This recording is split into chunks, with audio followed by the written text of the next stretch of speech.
Why, hello. This is Sergeant Serv, and I'm here with you at the very special, fun Corners edition of an O&O.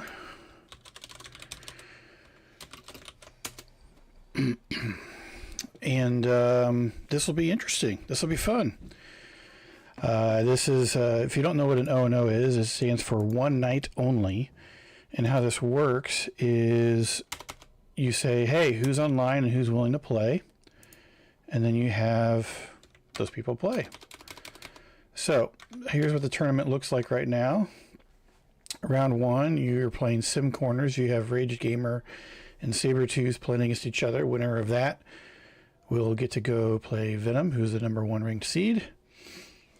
The second game is myself and Zenthis, who I've never played before, and against each other, and then we'll play Stag Junior. And then after that, then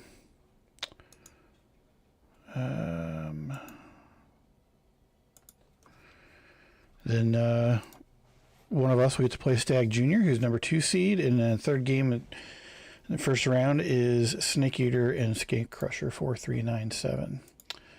So I'm gonna get out of this full screen here real quick. Much thanks to Postal and Rock for organizing and managing this O&O. So I'm glad you are here with me.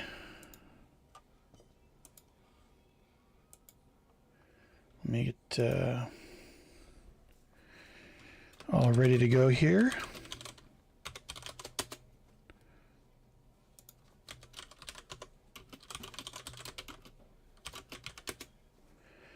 And then we'll get going.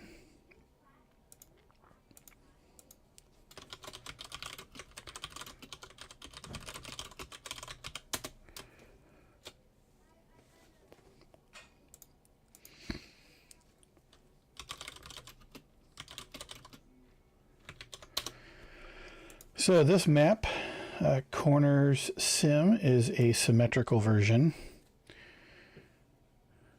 And as the SYM tells you,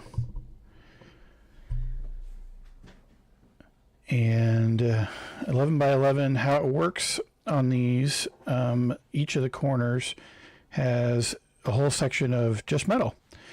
So if you're able to build there, then you'll have metal, which is usually the hardest thing to get in this game, is to get metal in your economy and to keep it. And then the rest of the map is just open green. If you, in TAF, they have this wonderful feature where you can see the different things on preview, and one of them is geovents, and you'll notice that there are 16 total geovents on this map.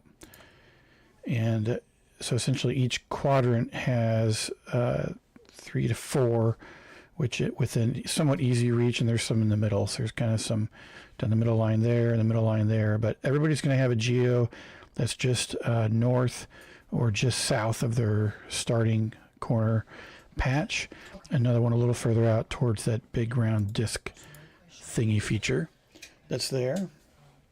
I'll say hello. I'm streaming live right now on YouTube, and then the key is to either take out all the metal or all the energy of the other person and therefore be able to win your game.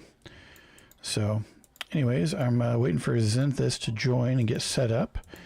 He's I guess he doesn't have the ProTA version of this map or the game or something, and people are helping him here. It's great in TAF. You can actually set it up to automatically take a copy of TA that you have, original TA, and download the mods. So it's awesome. It's wonderful. Good stuff. Much thanks to Axel, who created that. So welcome to my streaming friends who have just joined. When I'm done with my game, and when I'm knocked out of this tournament, I will gladly stream up some other games. Right now we have one game between Snake and Skink Crusher going on. And then we have another game versus Metten and Jorn, which I believe is actually round 2. So Metten and Jorn have already started their quarterfinal match. Those two are going to be, it's going to be quite an interesting match to watch. So you never know. They might take longer to finish their game on dark corners than it takes for some of us first rounders to finish our games. You never know what's going to happen. Yeah, look at that. They both have the exact same rating over here, 1,500 for each of them. It's going to be great. I'm excited for this. I've never actually played against Zinthus. Let's see. He has a negative 17 ProTA 1v1 rating with a ProTA 2v2 rating is not great. And his escalation 2v2 rating is almost 200.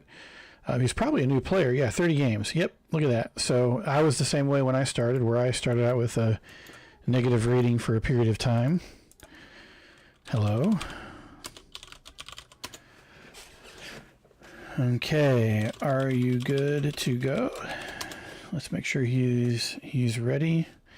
I am streaming live on YouTube. Oh, great. He's the person watching. I'd appreciate if you don't watch on YouTube while we are playing. I don't need him seeing what I'm doing, you know? That would be bad. He can see what I'm doing while we're playing. Okay, here we go.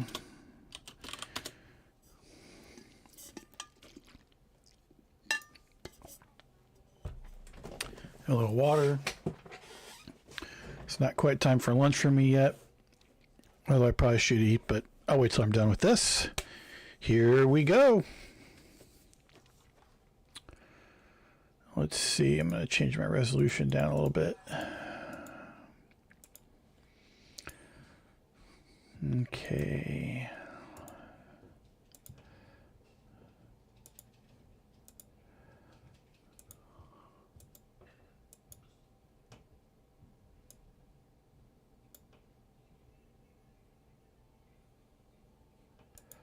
Where'd it go? I know there was one I wanted.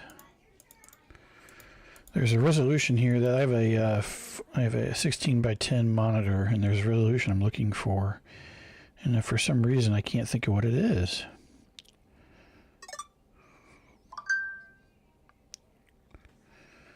Is it 1280 by? Nope, not that one. Is it this one? 1360 by 768? No, it's 1440 by 900 or 1680 by 1050.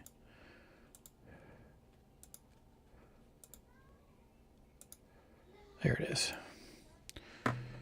Okay, I'm going to play ARM, turn on auto pause, and here we go. And we are live, so as you can see here, there's a bunch of metal. I'm going to go a pretty traditional start here, and he is going to be down here somewhere in this area.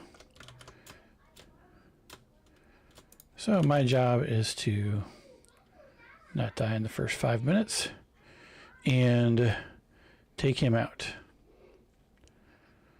If you're watching the stream right now, let me know what you got. If you're able to hear everything okay.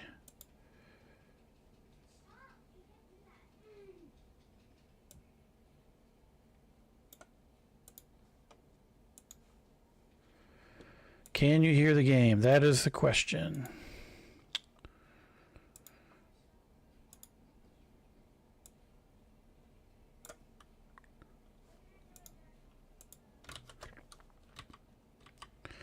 I'm going to go a pretty traditional.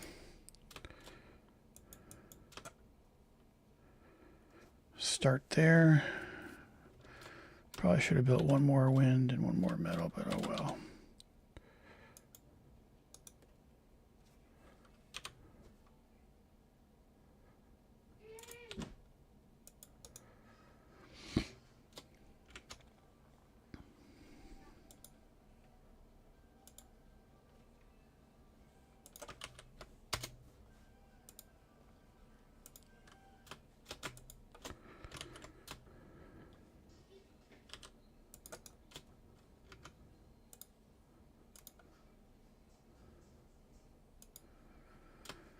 Okay, hopefully.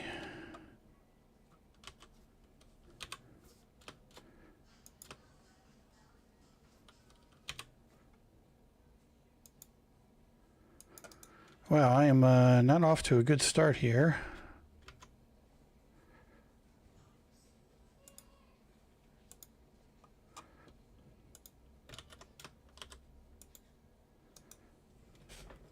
But that's how it goes sometimes. We will have to see how things turn out.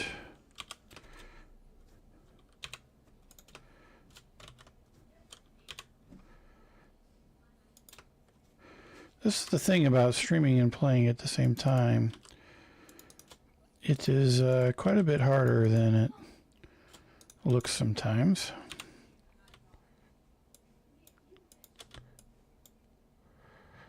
And my computer is lagging a bit too. So we'll see how this turns out.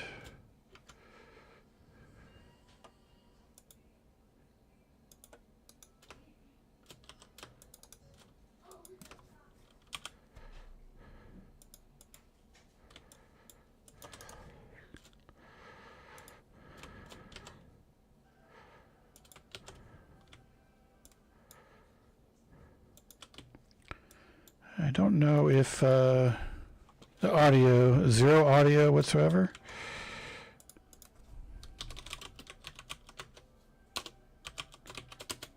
Or you're only hearing my voice.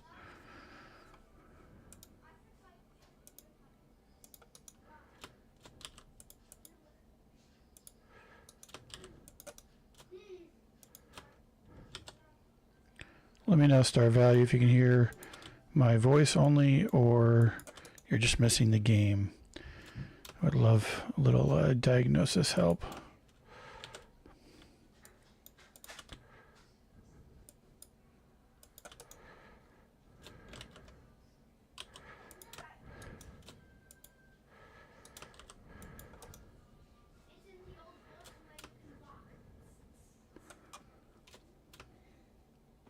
Yeah, you can hear me, but not the game. Let me see if I can fix that while I'm playing it at the same time. That's going to be...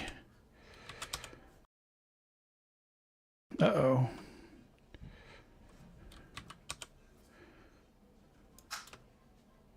My screen went dark there for a second. Not good.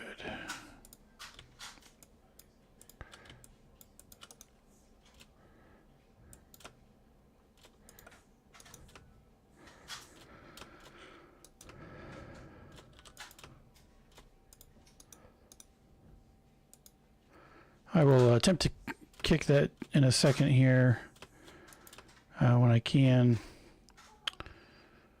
Star Value, but I've got to also make sure I've got some things queued up. I'm sure you know how that goes. But I've got something wrong with my audio settings.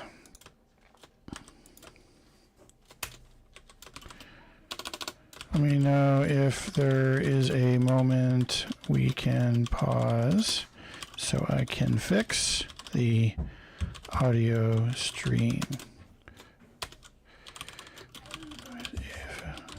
Oh, here comes the first raid.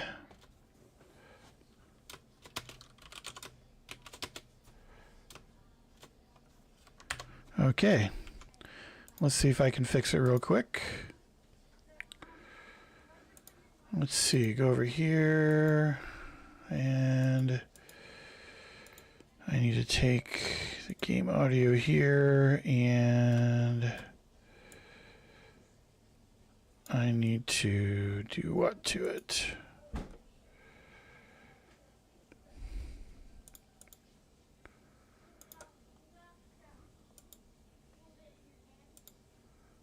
Okay.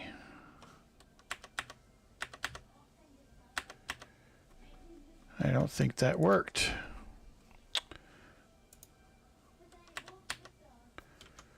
Nope, it did not. Properties, and then I change that to be the default. And change that to be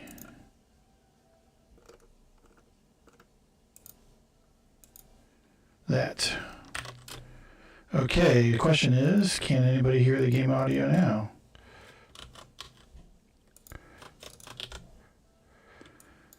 Let me know, friends in the chat, if you can hear the game audio.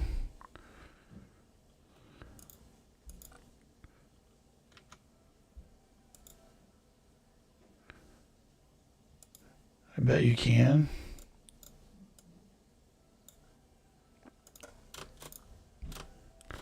So I hope so. We got a couple flash coming in.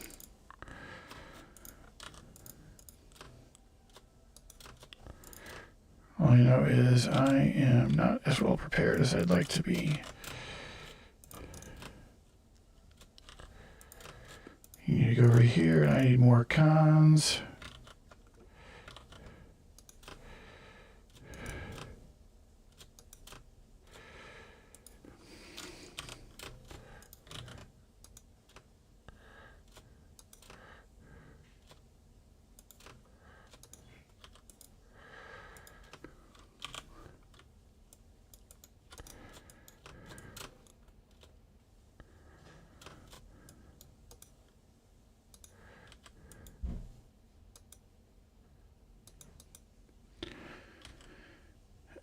Yeah, if that was 10 flash, I would be in a world of pain right now. Fortunately, that was only 2.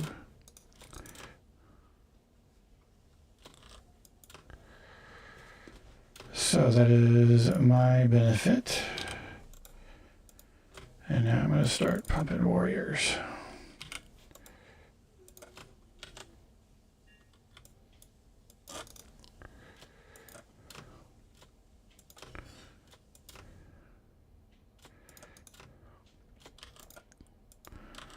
Chain those guys up. Hit him there. I've got another group coming right through here.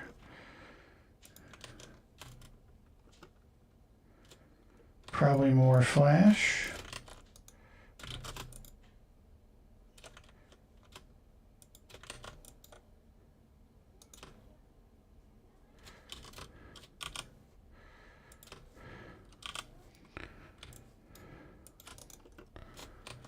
Oh, that's a decent group of flash.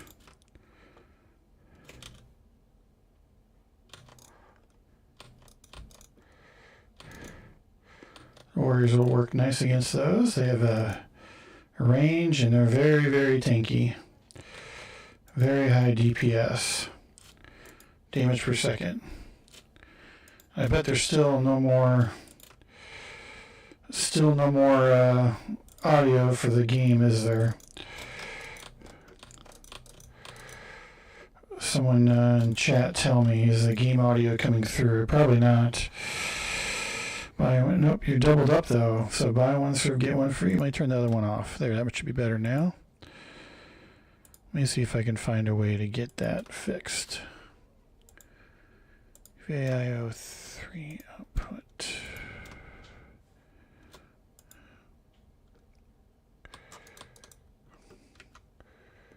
While we're at it, voice meter input. 3 input. There we go. I think that might have fixed it. We'll see here in a second.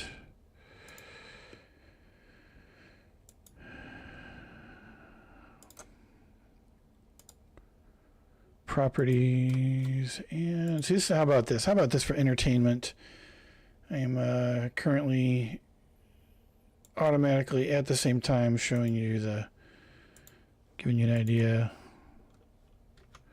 of what it takes to get all the streaming stuff set up.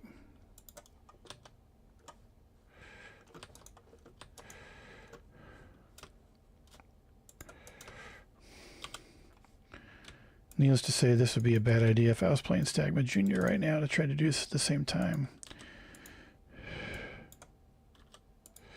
That guy's really good.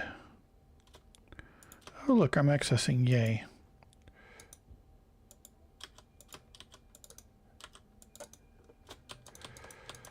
Let's go do some damage and let's get the production really cranked up.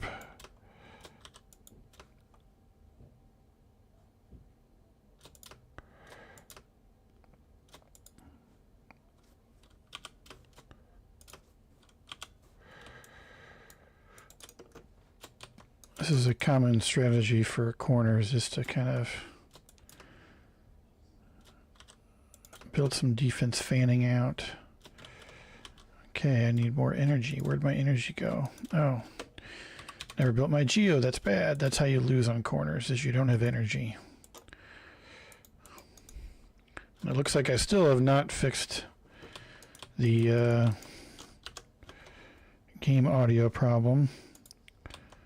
HLT, that's going to go down when I get close enough. Oh, bulldogs, okay. Bulldogs work well against warriors when they're packed up.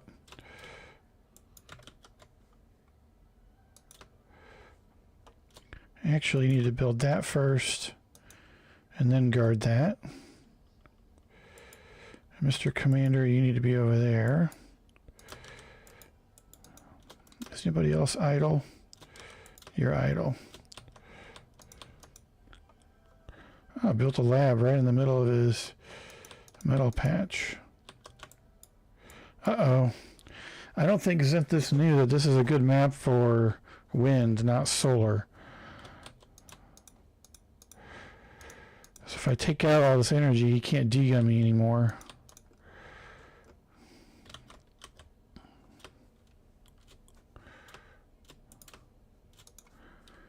You guys need to build that, and then missile towers all the way over. I need to group them up. Do a little chain there. And then we really need to get that energy problem solved.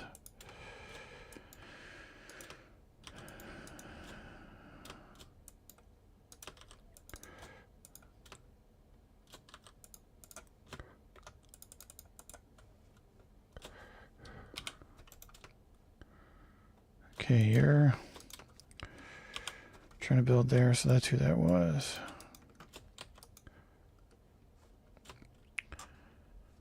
So you see, the nice thing is these Farks are just, man, they rock and roll. You start cranking out Farks, and everything kind of explodes in terms of resources.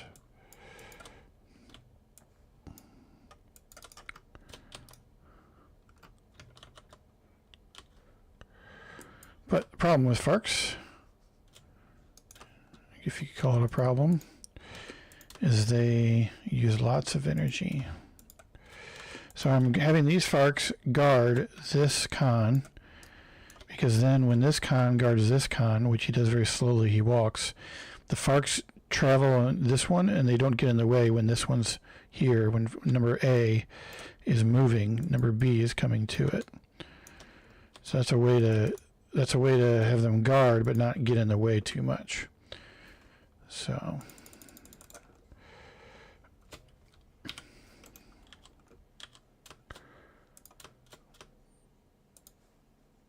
okay, what everyone needs is more long-range plasma cannons. That's what we all need.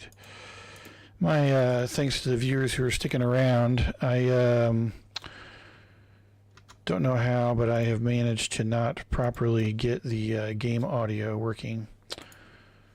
So I will have to fix that between games if I'm able to pull out the win or not.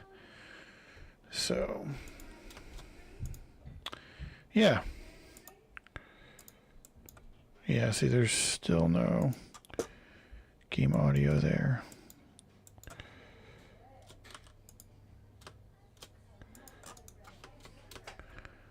More labs, please.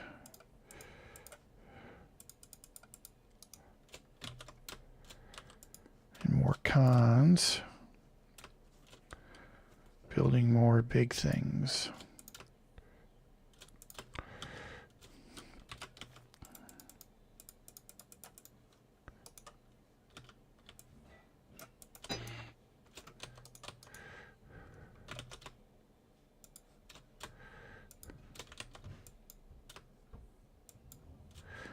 So if you really want to get cranking on your Farks, you have a couple of Farks guard your Fark factory.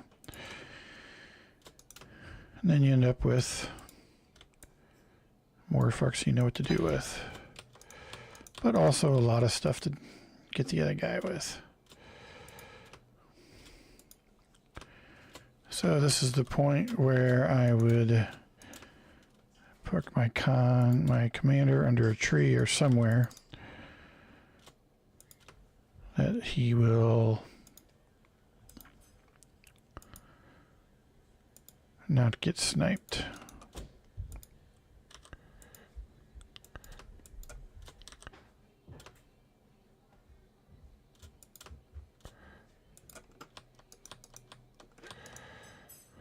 Okay, so HLTs here, they don't have any DTs or dragon or fort walls around them, so they're going to melt to those warriors coming in.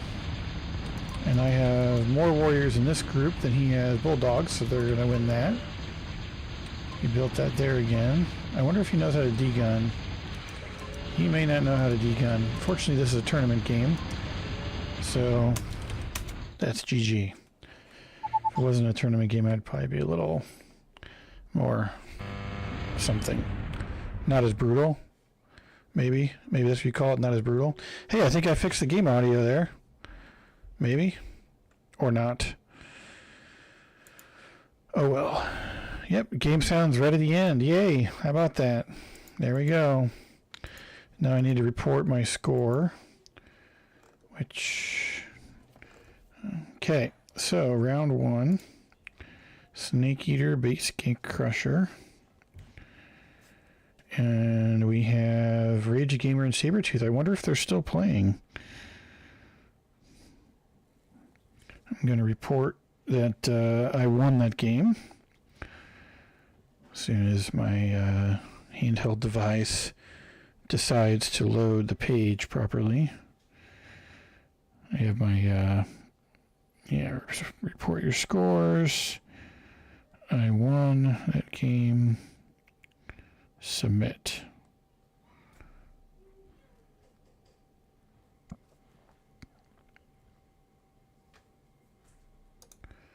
Is it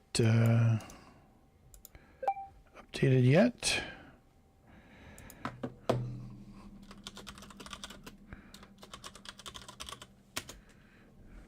Good game present this. Hope you learned something. Let's play again in the future because I like having more people playing.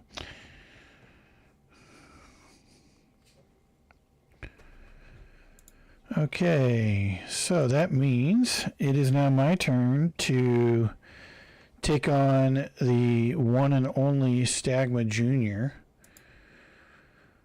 So the question is, what am I going to do to win this thing? Because I got to come up with a game plan. That's the key. You got to have a plan to win the game. And I don't have one right now.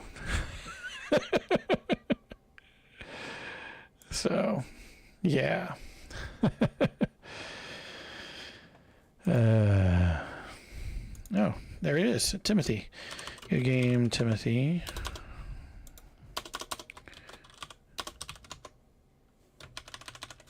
Thanks for playing. Okay, so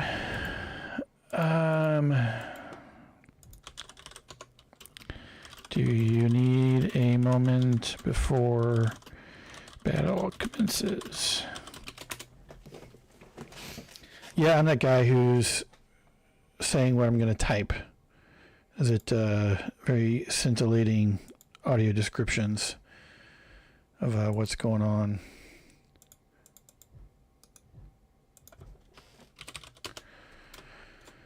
Okay. I guess I better host it up then.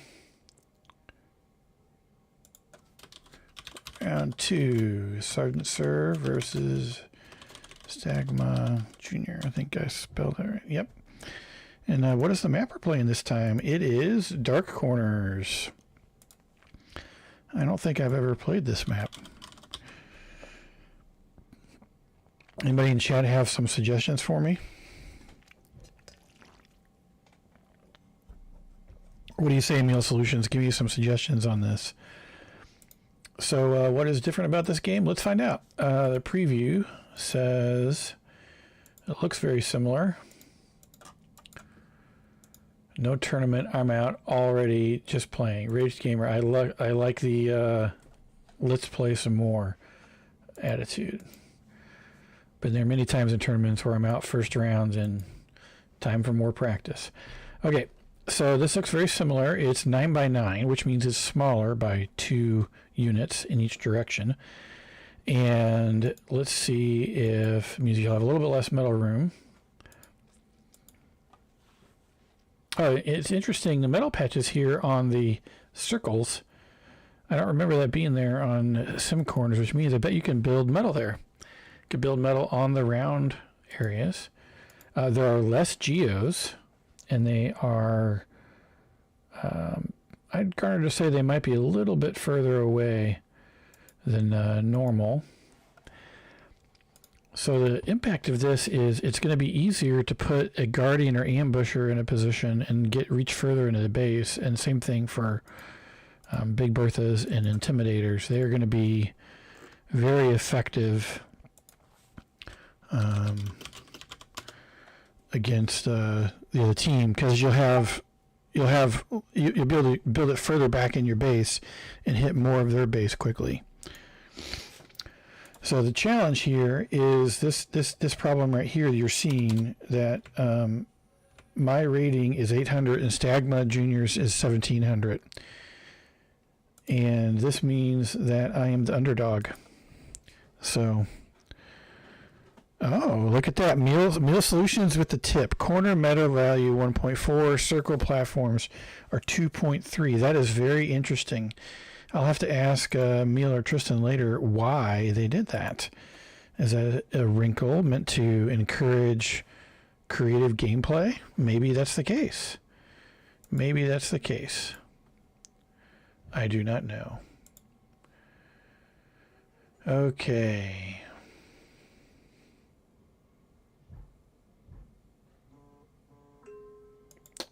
So right now, we've got all that going, and we're ready. So everybody can hear everything. There's no problem with seeing the stream and everything. I'm going to go arm again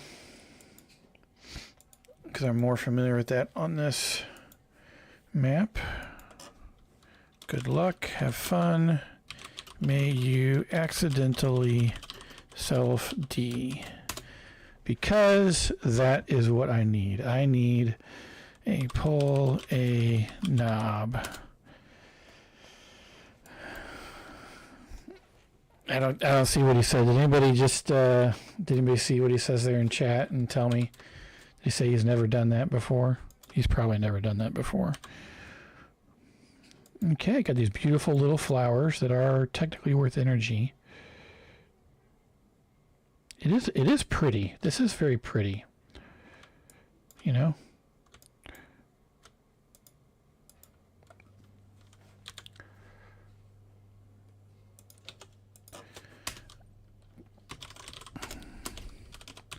I'll take the W however I can get it.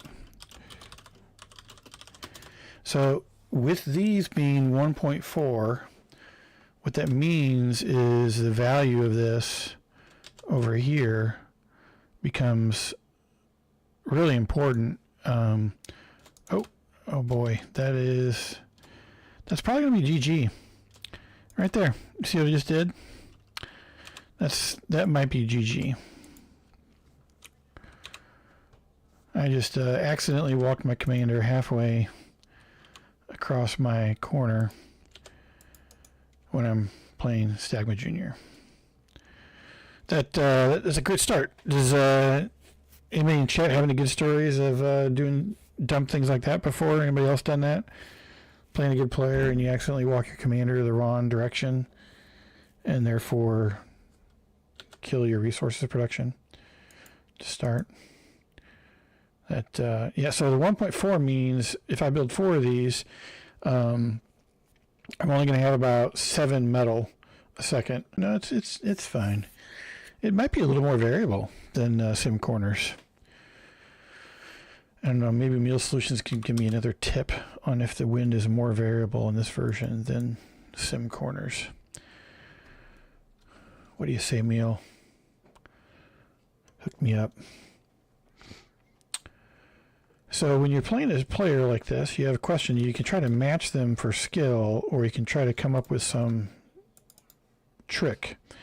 The problem is I don't know what trick I would use against Stagma, because I think he's going to know that,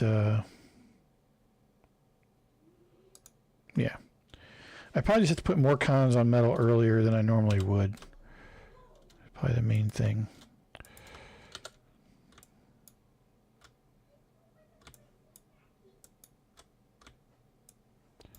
Yes, I know that drawing is very bad.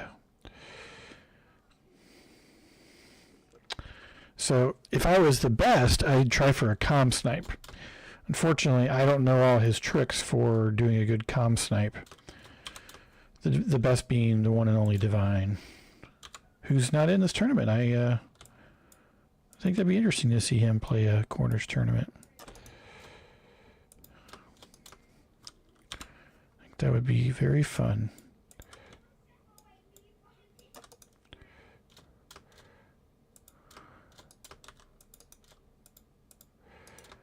So I could try to do a T1 vehicle rush, but I'm a bit late for that already.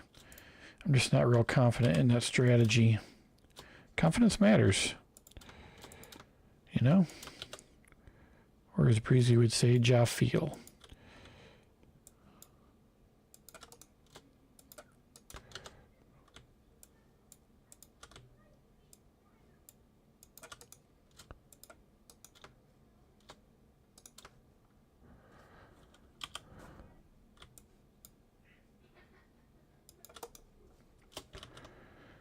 Keep monitoring my resources here.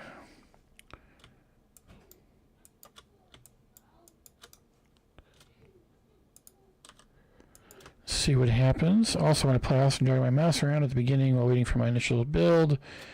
Yeah, I've noticed that. I've noticed that, Mia. I've noticed that you like constantly click again and again and again. Like, makes me think of like an ADHD thing. Which is fine. However, I have noticed something interesting. When I watch your YouTube streams on 1.75 speed, that click, click, click, click, click, click, click, click gets very repetitive. Unintended consequence, right? Okay. I need to... What was that? What did I?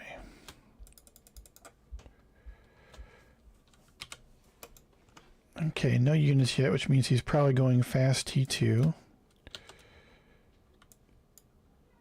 Essentially what I'm doing.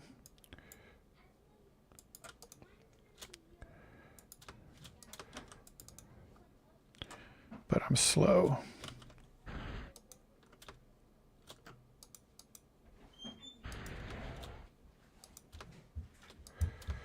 Looks like he might want the T1 vehicle route.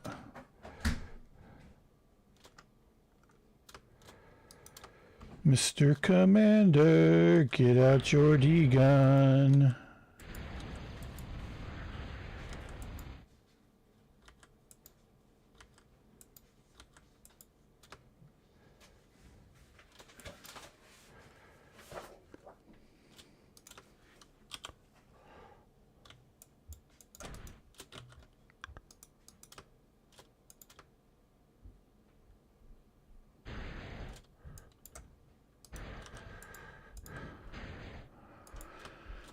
So let's see, I have put no pressure on him so far, and he has put some pressure on me.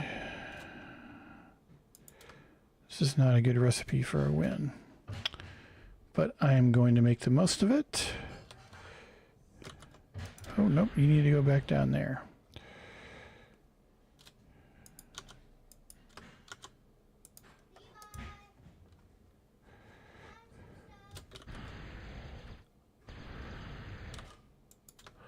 Fortunately, he drove them right at my missile towers.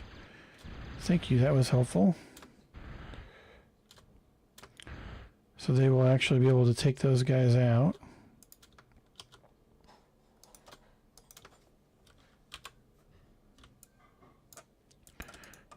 Hey, I've survived for a bit.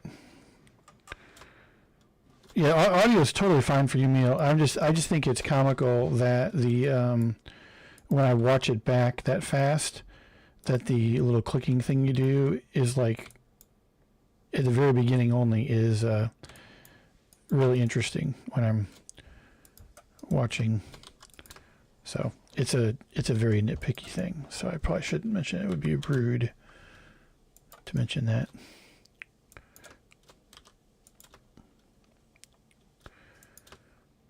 Okay, need a little more metal here, boys.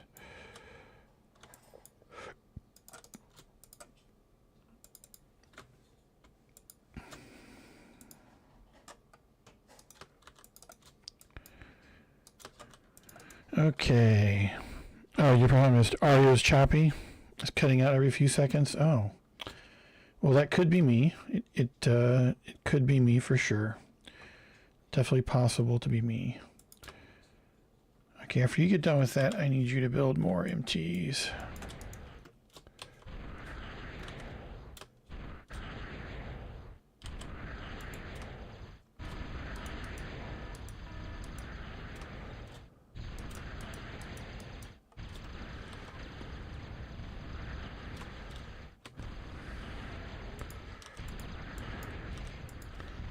I should turn shoot all on.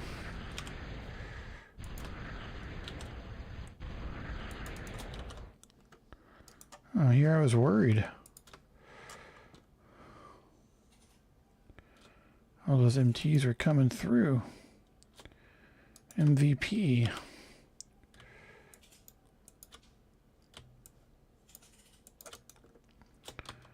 What I want to know is where are Stagma's T2 bombers? Because they should be arriving in like 20 seconds, right? Isn't that his specialty, is a fast T2 bomber?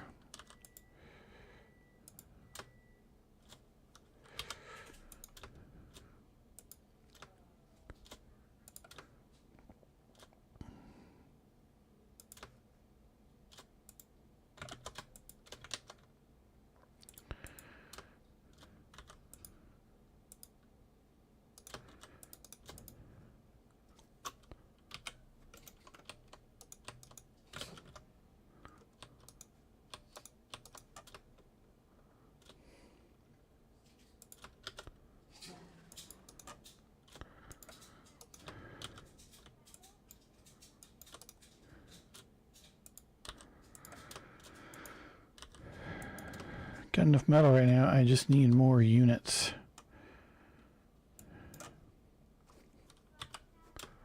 I do not have enough energy.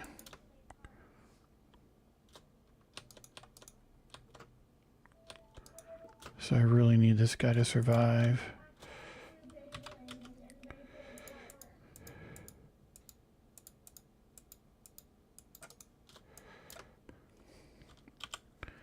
And I have no defense right down the middle.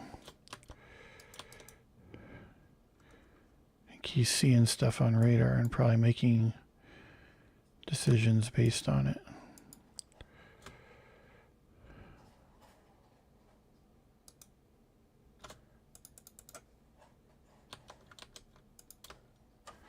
Just need a couple of those guys.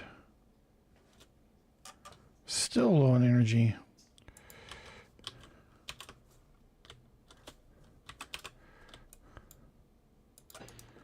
Yeah, this map does play different. That's for sure. It does play different just a little bit.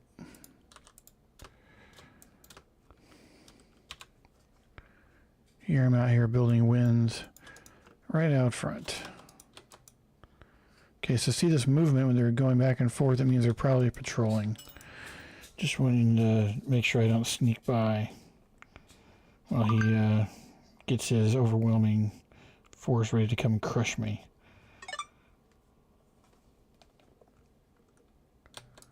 So I will give him something to think about.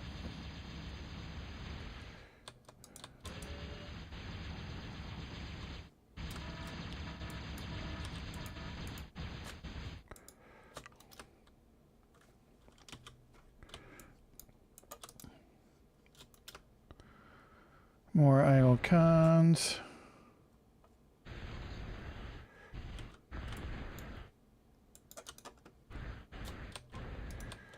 He's taking a look to see what I'm doing.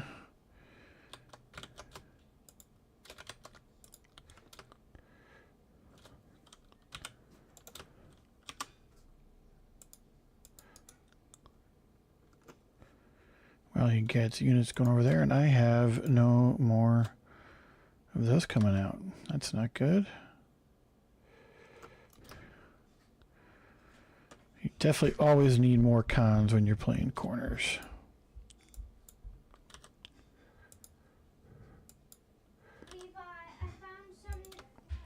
I really need more energy.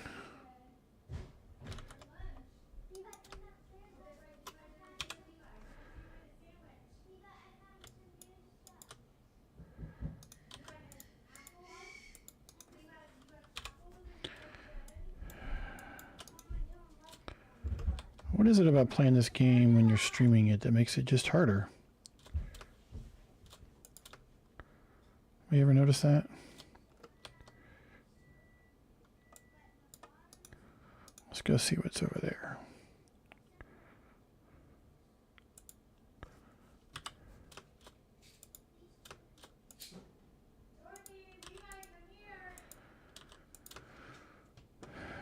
Okay.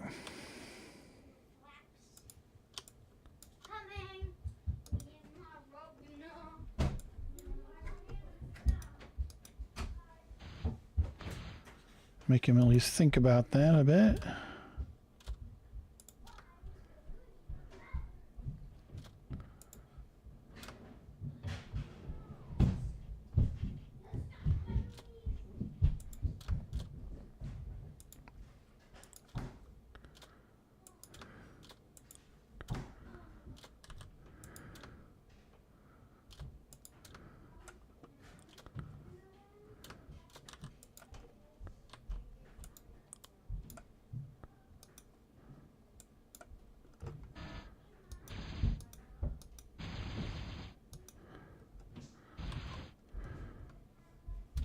He's probably got all his metal there capped. That's probably why he did that.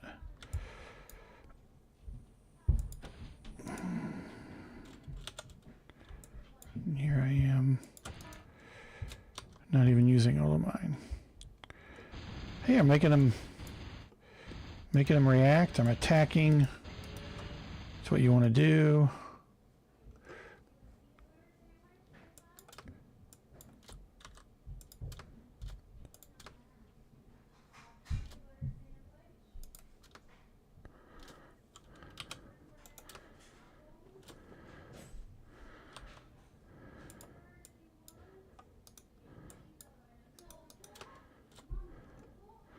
Those guys got a lot farther than I thought they would.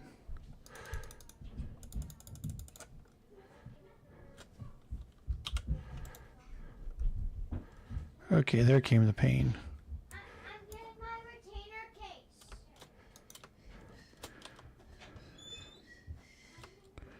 I feel like Stagma is always fundamentally sound. This gameplay.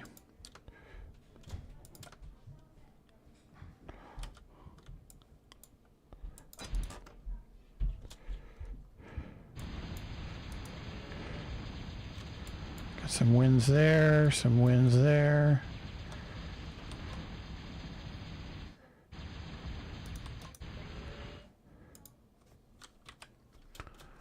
Need to build some air.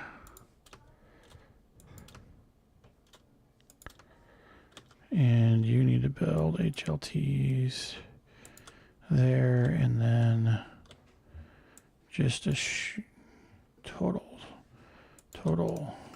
ton of HLTs there.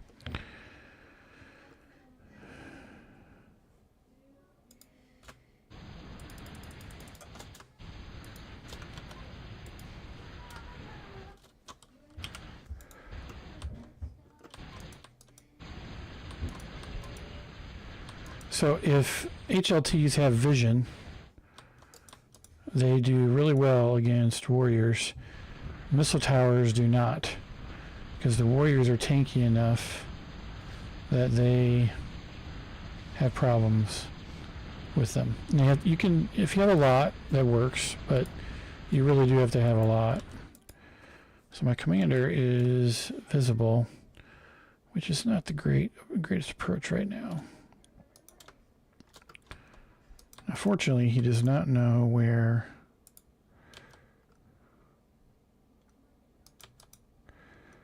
my fusion is.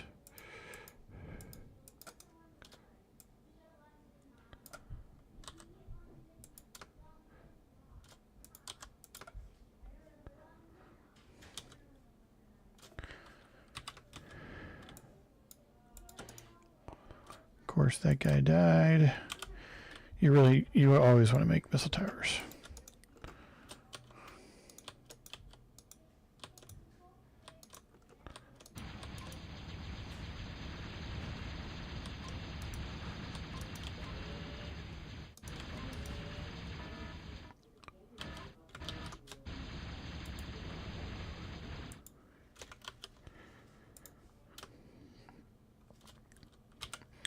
Oh, that's interesting. Look at the middle. Like a little garden.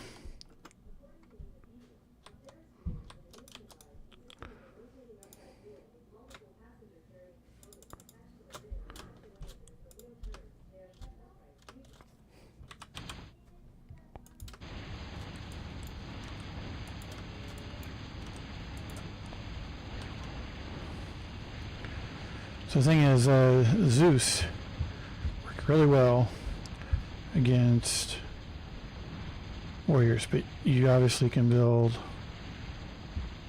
the ability to build Zeus and warriors are oh, I see airplanes. That's not surprising, but also not a good thing for me.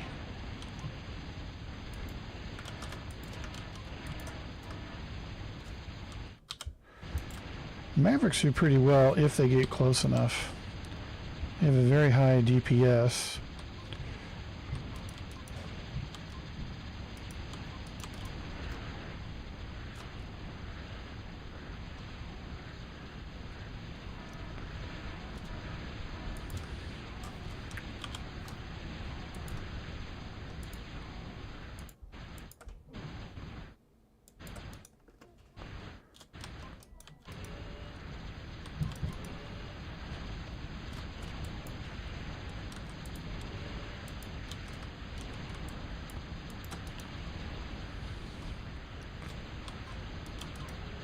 Yep, here come the bombers.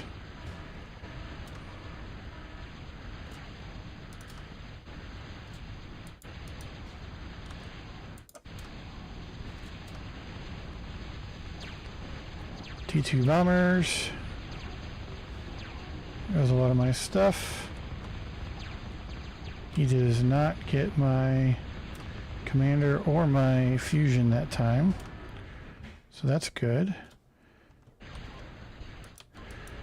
I have survived one bombing run from Stagma Jr. He does get a lot of my metal.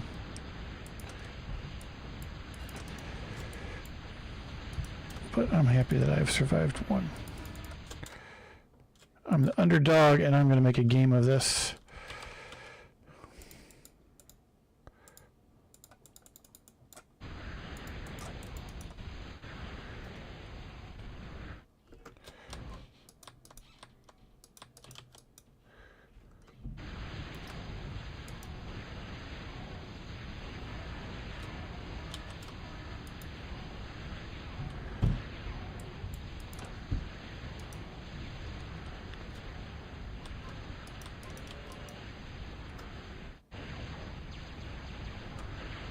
Okay, more bombers. Sure they won't stop. I do have some flak up, so that's good. He's going for my energy. Energy and metal, the two resources you got, and it's all you got. Besides your time. So missile towers don't need energy to fire. Yet another reason why building them is smart.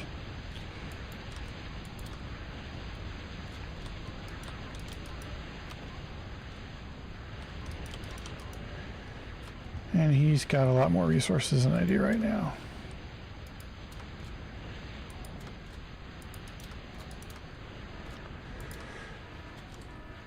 I need another... You know, the game does feel laggy to me, probably because I'm streaming. I do not have a fast computer.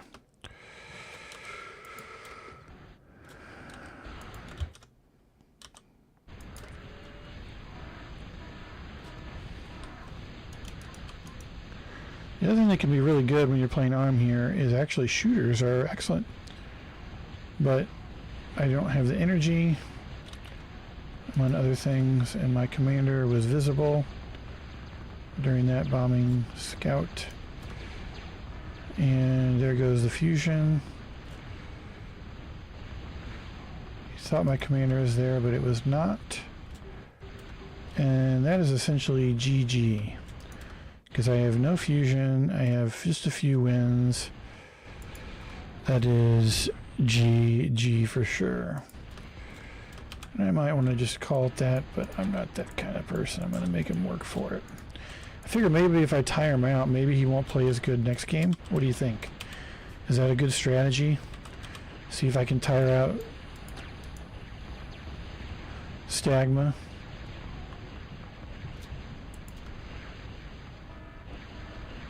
Well, I still have metal. I think it's time to build a fusion. I still have missile towers, but I don't have enough energy to degun. That's going to be it. My commander is not going to survive long. Hey, 24 minutes. I thought that's actually pretty good against the one and only Stagman Jr. I remember when he started playing, man, he learned fast. He learned very, very fast. So let's see the final stats. I accessed metal and energy, but only a little bit more than him, but he produced a lot more than double. Well, GG, Stagma wins. And that is into my role in the tournament. I went right here, number 2 versus number 7, number 2 won. The next game will be a brawl. It will be Iraq versus Stagma Jr. And in the semifinals, we also have Venom and Metin. I'm going to go back and I'm going to watch some other games to see if we have some wonderful replays available from the O&O. Refresh the screen here real quick. Thank you for those of you who are currently watching. I appreciate your patience as I got my audio fixed earlier. So I'm really curious to see what happened on the first one here with Jorn and Metin, because that was the first game to happen on the Dark Corners map. That was the quarterfinals, correct? Yep, quarterfinals. So we have Sabretooth beat Rage Gamer. That's why a little bit of an upset in the seeds. Although I feel like Sabretooth has a longer experience level than Rage Gamer. He's been playing TA longer. So maybe that played out for him well. Maybe that's what we should watch real quick. What do you think, streamers? We watched Rage Gamer and Sabretooth go at it. Yeah, let's do that. Let's do that first, and then we'll come back and we'll watch Metin and Jorn after that.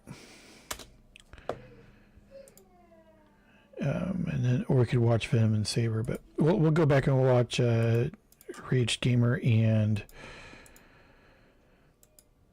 Sabretooth play, and then we'll see. We'll try to catch up. I'll plug this on like +5 or something like that.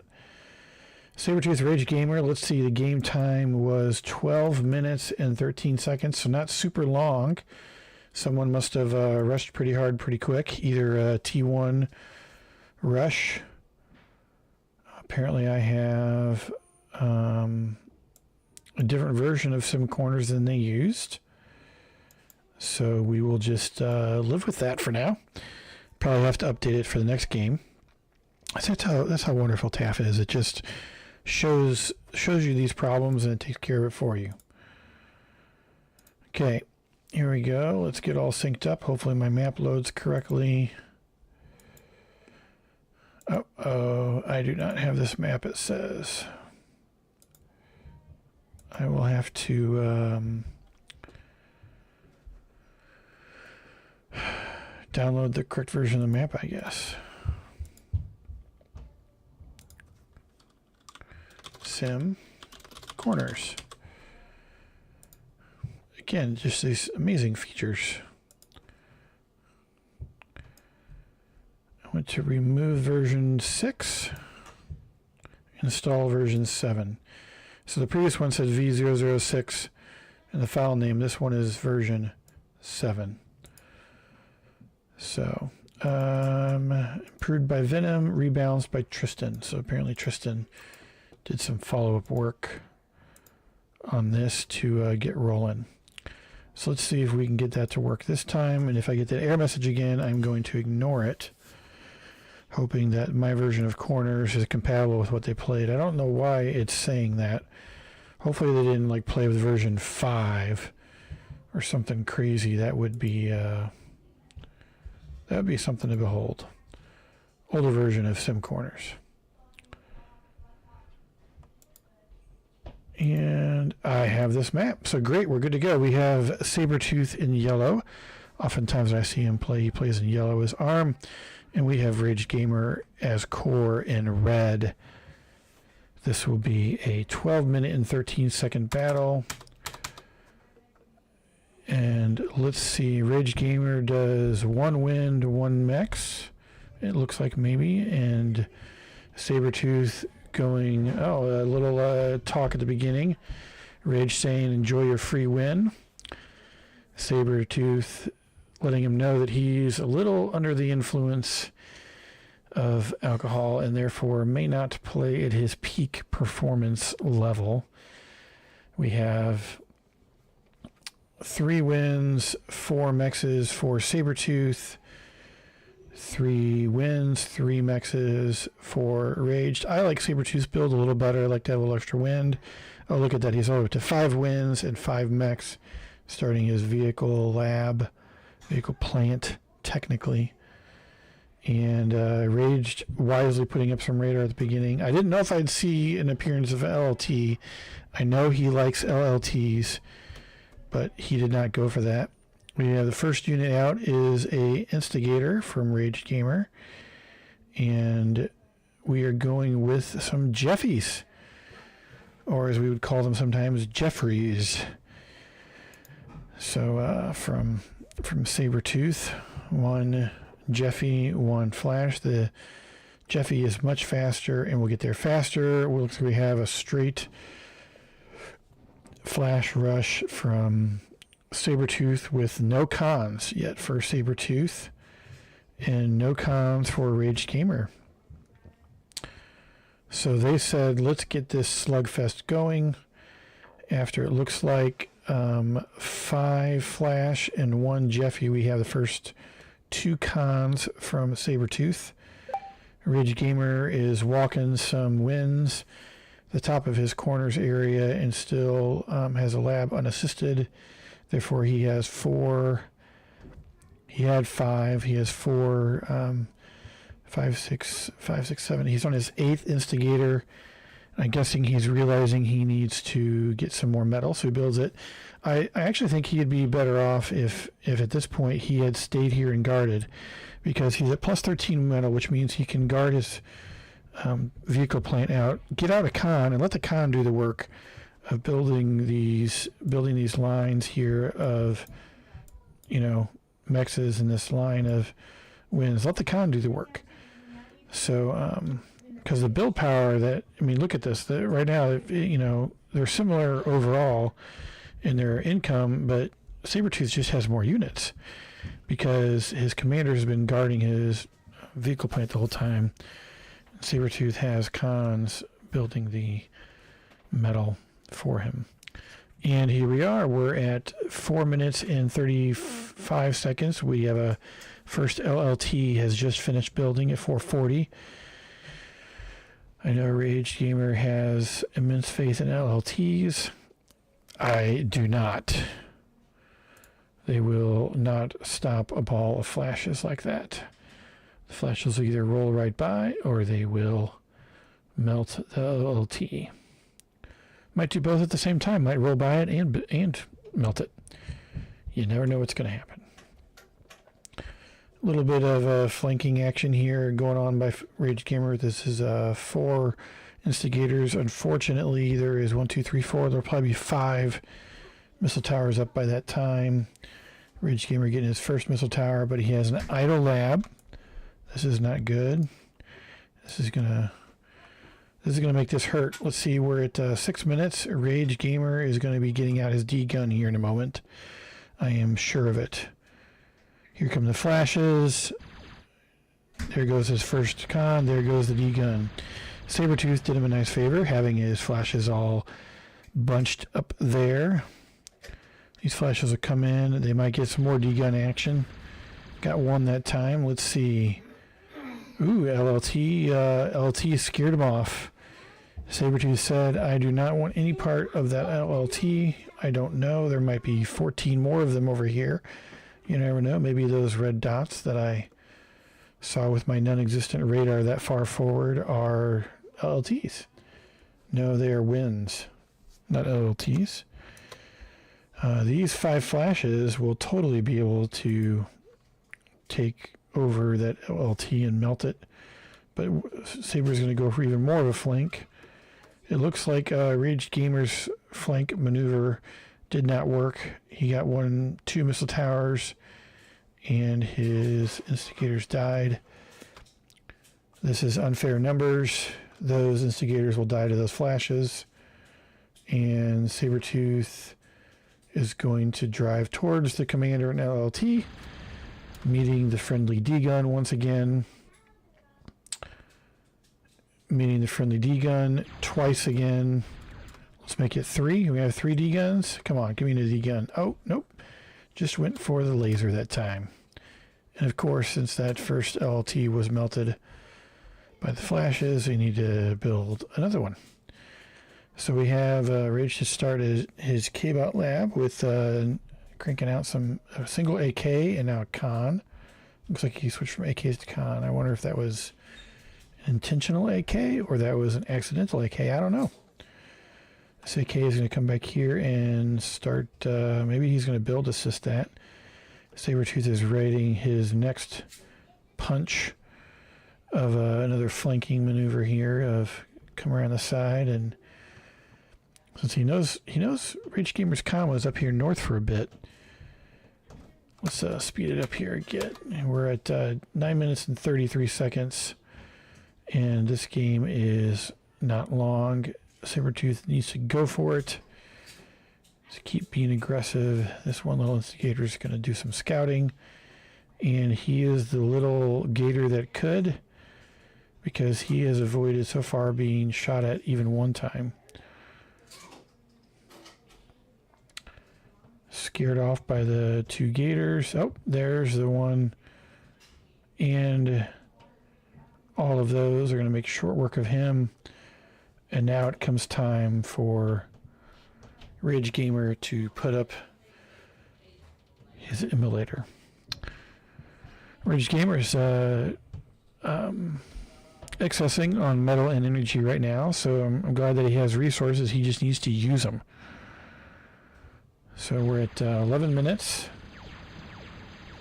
and we've already seen 4 D-gun shots from Rage Gamer, none from Sabretooth. I'm playing an episode of Count the D-gun. So we have 3, maybe 4, I forget. There's one more. Come on, give me another. Give me another. You got plenty of energy, make use of it. Get those flashes. Get them. Corps Commander would say, death to the flashes. Look at that. Look at that D-gun action. What is the commander up to? What is he? How many kills is he at? It's not a good day when your commander has that many kills. 45 kills. I have never had that many kills of my commander. That is a lot. 45, 47, 49. He is in it till the end. He is not going to go down easy. 54, 57, 59 kills for his commander. He almost made it to 60. That was a lot. Almost made it to 60 kills. There we are, the artwork. And I don't think we're going to get a fancy little show me the stats menu on this. Oh, there it is. Let's see how everybody did. So round 1, Rage Gamer and Sabretooth. Metal produced, Sabretooth, no surprise, he outproduced Rage because he was attacking, and Rage was on his back foot. No excess metal, very well done, Sabretooth. And there we go. So we know what happened there. I'm going to do a judgment call and come over here and skip round 1. Where we had, let's see, map name corners, do a little filter on here because we know all of our maps are going to have corners. I want to see Jordan and Metten real quick. How long is this game? 25 minutes. Let's watch it on +9 and see what we got. See if we can pick out anything interesting. So this is the dark metal tile set, sim corners. Let's see what do we got. Jordan Metten here, ready to do battle. They're both old school players. They both played in the OTA days. I think I heard one time that Jordan was BTU Natus was his name. Is someone in chat tell me, is that right? Is he BTU Natus? What do you say, Star Value, Meal Solutions? What are you two watching? Set my commander to... See, I was used to doing both of those things. Okay.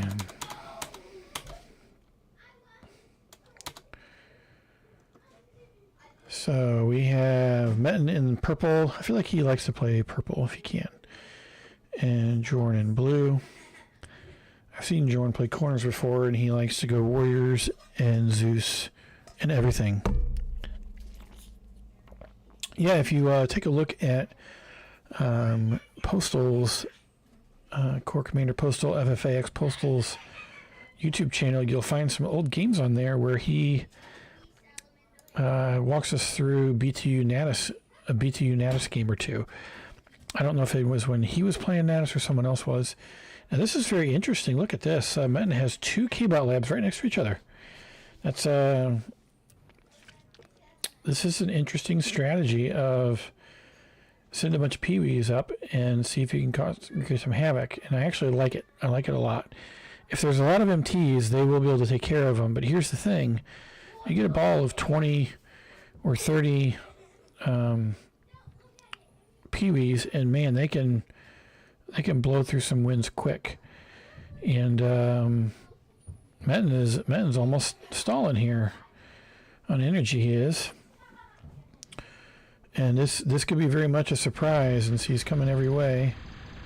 Oh yeah. Oh yeah, there goes the energy. This is very, very much a nice surprise attack by Metten here. Jordan did not have his advanced K-Bot lab done yet, and when you're building that advanced lab, it does use a good bit more than normal energy. Jordan has taken out even more of his energy. I mean, Metten has. And now Jordan is stalling. He's got 14 metal and 240 energy, and he needs more than that. And Metten is just harassing, and he's actually forced Jordan to react and adopt and make sure that he's building the right units to counter. So that was well played. Now the problem is, how much did this set Metten back? Did it set Metten back enough that he can't keep up? But he's an excellent player. So you see here, he's got his advanced out also. He's working on some Farks while he's still got his stuff, and he's got enough defense and units spread around, and he's got his warriors out, some warriors out. So that's good. This is a high level gameplay here. They just skipped the Mohos on the 1.4. They went straight for the 2.3. That's what I should have done. You can see here Metten thinking, hey, maybe I can get a Geo. That's a vulnerable option. I really like this play of the radar up there. And then some MTs. That's going to be really annoying if and when it works. Interesting choice by Jorn to start kicking out vehicle plant, an advanced vehicle plant. Metten is continuing to expand. He does not have a whole lot of defense down here. This is a vulnerable area, but I don't even know if Jorn knows that. Jorn is still stalling on metal. At least he's not accessing. How he's not. And here comes the first push by Metten. This is going to get cleaned up. It's going to take a little bit, but it's going to get cleaned up eventually. He's not going to break through yet. Not with just those warriors. He does get a Geo, and that is going to hurt. So he gets a few warriors through, and that's just going to be even more annoying. So now Jordan has to react to that, and he's going to have to do something, put some units over here, build some defense. And Metten is going to come here in the north. Bulldogs and Stumpies, interesting. Bulldogs, when you get them packed up, they can shoot over wrecks really nicely. And that really can help them handle packs of K-bots that don't shoot over wrecks, like warriors. Warriors usually do not shoot over wrecks. They have that one shot that lobs out that can kind of do that some. You see, Metten is he's just growing. He essentially has control of about half the map right now and encroaching on that a little bit. Whereas Jorn is really making a nice attempt here. But I think all these units plus that HLT is gonna, and their Rex getting in the way of progress is going to be difficult. Right now, I feel like Metten definitely has the advantage. But now that BB that Jorn has started could be really good. Oh, Metten has his up and is firing at his metal area because he knows if he does that, it'll be good. Jorn wisely has bombers T1 and T2 up. And see, this is what happens on corners. You end up with this spot in the middle with all this metal wrecks everywhere. Jorn firing back with his BB. I don't think anybody has spied either BB yet. Oh, man, he almost got that one-shotted. Now Metten is looking to nano-block it. He's going to do his best to nano-block it and repair it. That is a tough thing to do well. I don't know if Metten knows exactly where Jorn's is. I wonder if I didn't see if Jorn scouted that with air or he got lucky. I don't know. But Metten is wisely pushing hard. Yeah, this is a good game. Jorn's BB, I don't think it's done enough yet. It hasn't taken out that one. Metten has been a champ of nanoing. Here come the bombers. Oh. Oh. Whew. Oh, there he went. Jorn surrendered. Or was sniped or something. I didn't see it. I was watching it too fast. Well, I thought he had a chance there. That was I don't know if that was a snipe attempt by Jorn with the bombers, T2 bombers, but it was a interesting little run, but Metten was kind of prepared for that. Okay, we watched my game. Now we have Saber-Tooth Tooth and Venom. I'm going to skip that one. Sorry, Saber. I've already seen one of yours. And up next we have myself and Stagmo. I'm not going to watch that one.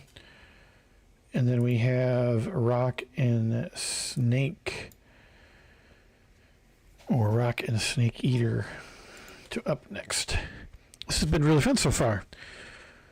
Been nice to see this going on. So Rock and Snake Eater right here. We do know that Rock wins this. Unfortunately, I already had revealed that. I guess I need to learn how to use a challenge better and not have a way to like hide that. I wonder if they have that feature.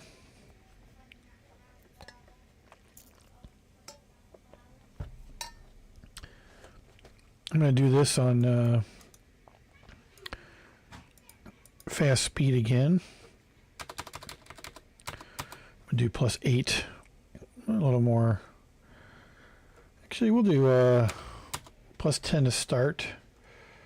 Just to kind of let people get rolling here. Rock going vehicle first. I'm not surprised. I've seen him do that before. Vehicle here can be actually really powerful as a start.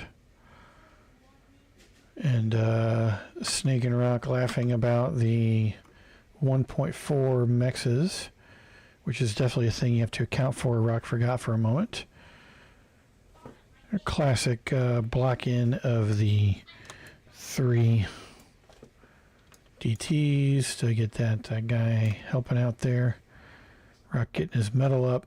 He has no defense and no units yet. He is confident that Snake is not going to rush him like Metten did with Jorn with those few Pee-wees or Jeffies or Weasleys or whatever. That's what his big D-gun is for.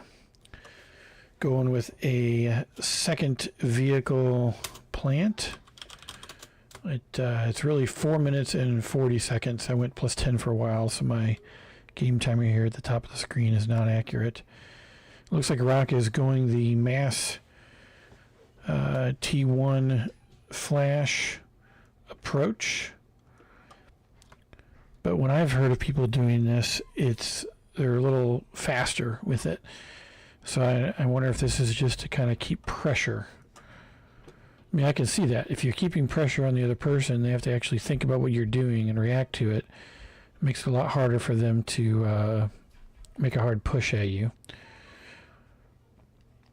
Snake adding a little more wind, getting his resources up. Because think about it, just these couple flashes over here coming through here could cause Snake to change his plan. Maybe he interrupts a build order. Maybe he does something. Whereas, you know, these missile towers over here are going to do something. And you notice how these missile towers were all turned before the units got there. That's because Rock had already grabbed his radar, selected it, and then used all of his MTs to target at a time, so the MTs could fire on the flashes before they got there. Some of the initial ones. Yeah, I think what Rock is doing is just trying to be kind of a little bit of pressure everywhere with the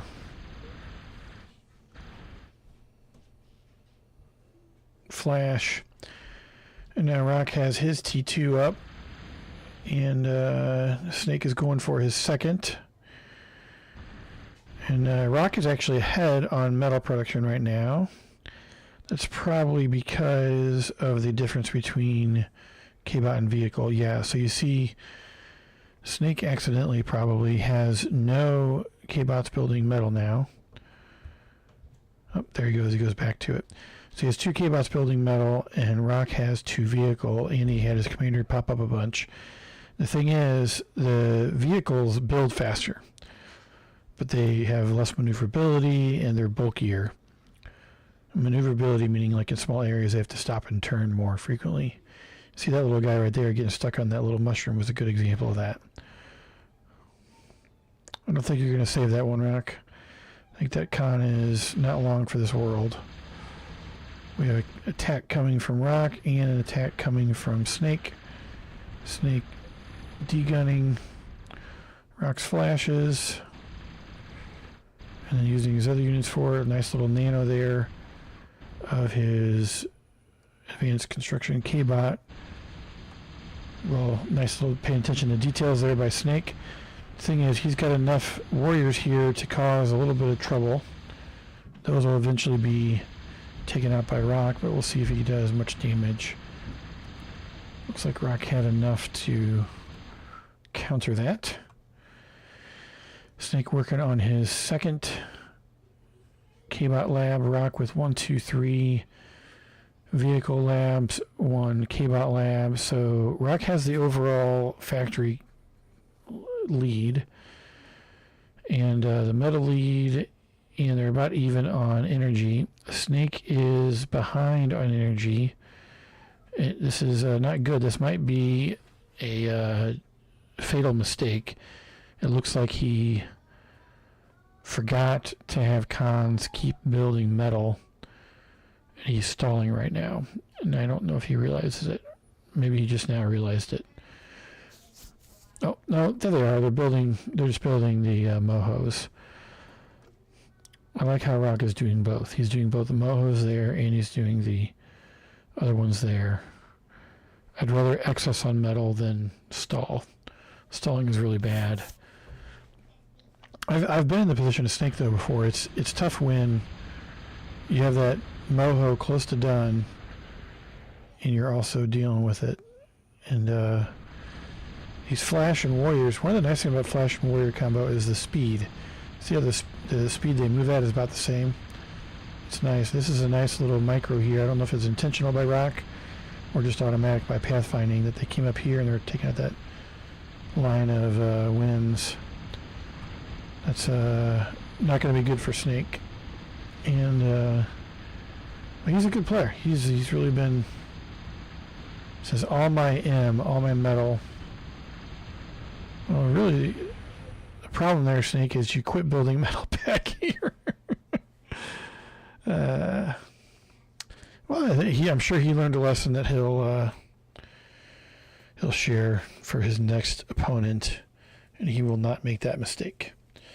So as expected, Snake, no excess metal because he was stalling. Rock, only 42, well played, even though you had 20,000 more metal than Snake. Okay, so next up we have Venom and Metin, or Stag Jr. and Rock. We're going to go with Rock and Stag Jr. for the next game. And that way we can see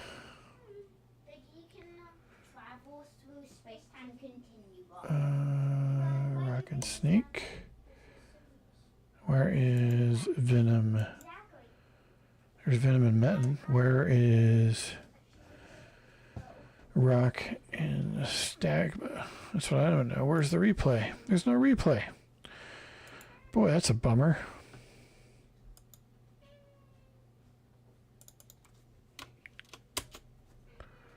Do a little wider search with no filter. See what happens. And nope, missing the replay. Well, we'll just have to move on to Venom and Metin. Watch that one instead.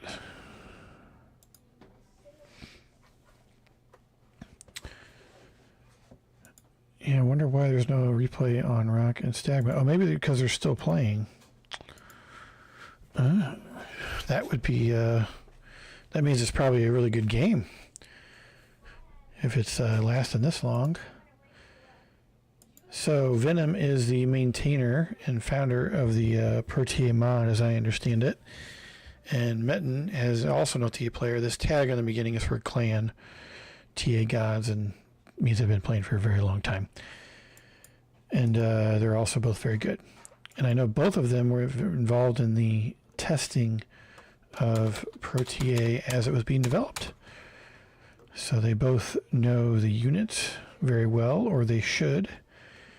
And if they don't, it's their own fault. This is a somewhat new version of this corners concept. It's kind of a 4v4 special. So you see we have 1, 2, 3, 4 paths on the north side and the same thing in the south. You could play this as a 2v2v2v2. The problem is, the distance between these two sets of pads here is kind of small. So north versus south, it kind of becomes pretty epic pretty quick. I've only seen and played ProTA games on this. I bet this would be a good map for escalation players also. The map is large, so when you're playing 1v1 against each other, you've got a lot of space, and they've also got this nice grouping of 3 geos in front of each one of these metal pads. So it really does take a much longer time to get across the map, but it also means you can expand to these other pads in this direction. Maybe you come south, maybe you go north. Looks like Venom is going to do a little scouting. I'm going to switch up to +9 here for a bit. So Venom sending a couple scouts out, and then it looks like he's just going to crank his K-bots, and Metin with the double K-bot lab. That last game was the first time I had seen someone do that. Never know, maybe I'll try that on my next game. Cleaning up those scouts real quick. I don't see any markers from Venom, so he may not have even been able to see anything. Metin dropping that advanced K-bot lab right away. And then I guess we should call this the Metin AK special. Look at that stream of AKs. Here they come. And Venom does not have a whole lot. Let's see how well he can handle this flood. He gets enough pyros out. He uses his radar. And those pyros just, they outrange the AKs. They have a higher DPS once that flamethrower gets going. And they are way more tanky than those AKs or Pee-wees are. They literally torch those AKs and Pee-wees. So Venom, after kicking out a few pyros and some AKs, he's moving into still pure cons. Cons everywhere, doing something. So here we are. We are currently at +746 on the time, and Metin is on 2 K-bot labs, 1 advanced K-bot lab. Metin is on 1 of each, regular and advanced.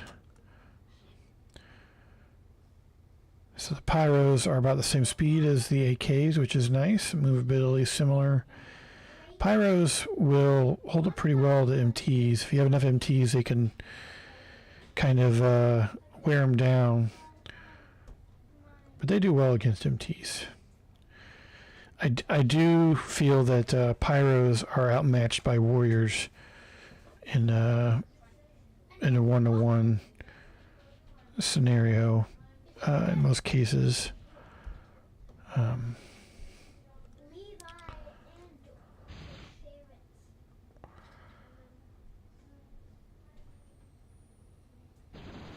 Okay, Venom, see, he's getting a little closer there because he wants to really get the metal. What he's after is scouting and metal, I think, is what he's after there.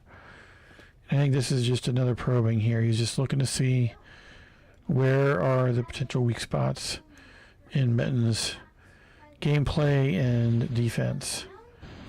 So, and Metin is doing a good job of using his radar and building MTs and sending the warriors around to make sure he takes care of those.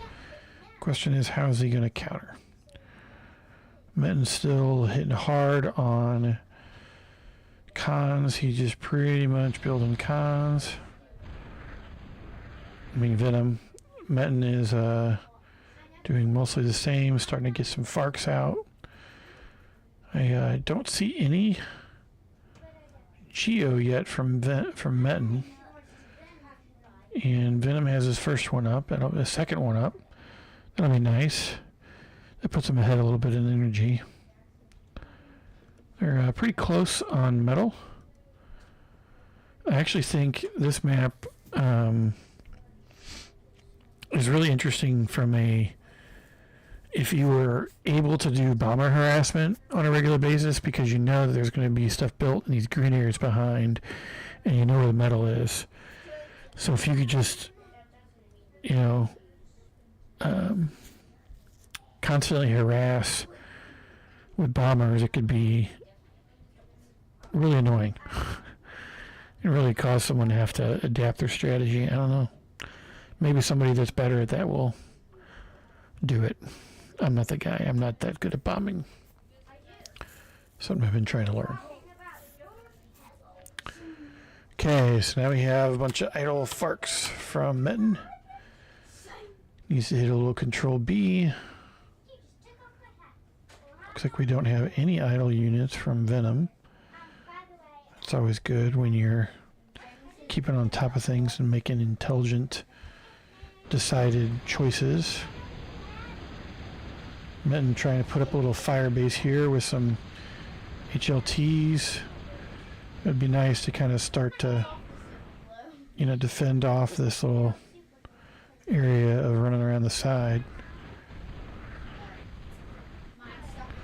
The nice thing about pyros, if you're core, is they are faster than cans and sumos. So if you want to try to get in a line of MTs, do a little scouting, they can work if you don't have air. What's interesting is I don't think Metten noticed these 4 pyros, and man, these 4 pyros, they could really torch, toast, set aflame, do a chain reaction on all those winds. Oh, there's an HLT over there. That was a valuable HLT. Yeah, Venom's got to find a way to push around, and Metten's got to find a way to close off that flanking spot. So metal income is similar. You see Metten has started to build some air units, as is Venom. Venom is working on his advanced aircraft plant and working on more flanking with his pyros to the northwest and to the east. Metten is trying to just keep stuff coming out here a little bit.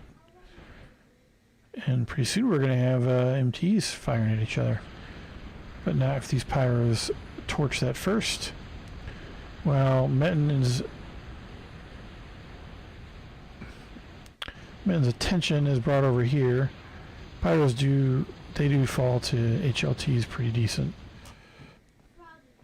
These MTs will just barely reach over here. Maybe. Nope. So they're just a little bit too far away. These are close enough. Okay, so we've got some advanced bombers kicking up from Metten already. Interesting choice by Venom to put up radar planes. It's actually kind of smart. Gives them some nice intelligence on what's going on. They're mobile. Those 2 flying back and forth. He's even got a vamp with him. Where'd they go? You can see they get a lot of radar. He's got some going there, and Metten's in trouble a little bit right now because his energy is stalling sometimes, and when your energy is stalling, that means that everything that you're building is slower. He really needs to kick out, in my opinion, a Geo here. He just probably doesn't realize it. He's trying to get more, and these Farks just, man, they eat energy for lunch. Nope, he got it up. He got up his, I guess he got a fusion, I'm guessing. So when he puts his fusion out here, it actually makes it harder to find in some ways because it's not in an obvious place. And he's going to have a stream of units and defenders around it. So his first fusion was not cloaked to make it easier to build fast. Venom's already got his T2 air, which means he can use them to come after these bombers. I like the bomber play by Metten. I just don't know if he got enough of it. This is a good game. So warriors and cans are a pretty good square off. And a lot of times warriors will win that.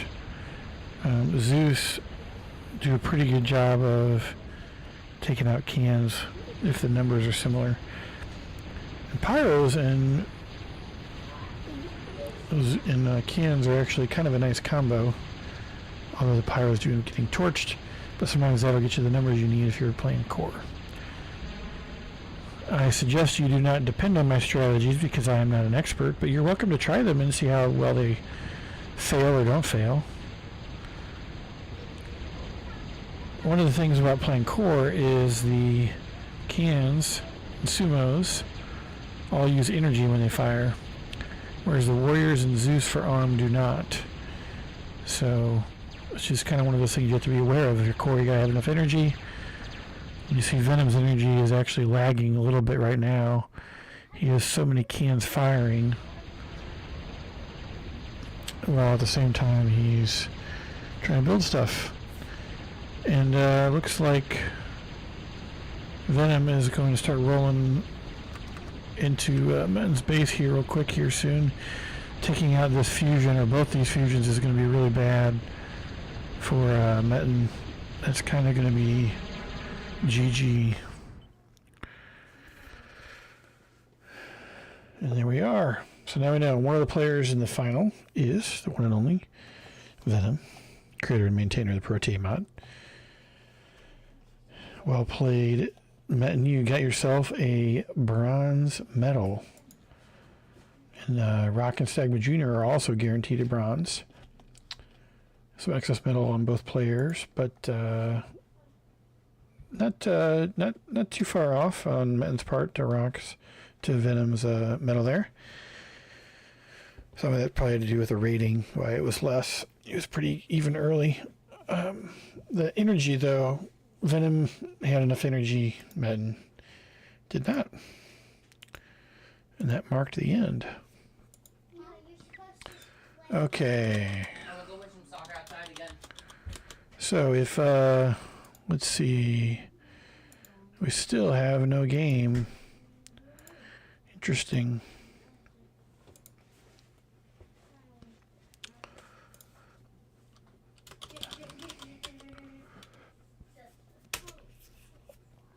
Still no game between Stagma Jr. and Rock for the O&O. So who's playing? That's because Rock and Stagma are still playing. It's 37 minutes in and they are still playing, so we are going to jump into the live replay. Wonderful feature. So at this point we know that Venom has made it all the way to the finals. Stagma Jr. has defeated myself, Sergeant Serve, and is now attempting to defeat Rock to make it to the finals. So if Stagma Jr. makes it to the finals, then we would have a seed number 1 and seed number 2 finals matchup. It would be epic. A great fun finals with no major surprises. So far, you know, we haven't had any major surprises. Sabretooth beat Rage Gamer, so number 9 versus beat number 8. I think the ratings on TAF are pretty similar. I think they're pretty close to each other. Everybody so far essentially. Oh wait, no, I'm wrong. Metten beat Jorn, so I wonder what the difference is on Metten and Jorn's ratings. Jorn has a 1471 rating, and Metten has a 1489 after that win. So they were very close to begin with, and now, rightly so, the ratings have updated. So I don't know if I'd consider that an upset. Technically, that's an upset, the number 5 beating number 4, but those two players are just really both top tier players that face off against each other very well.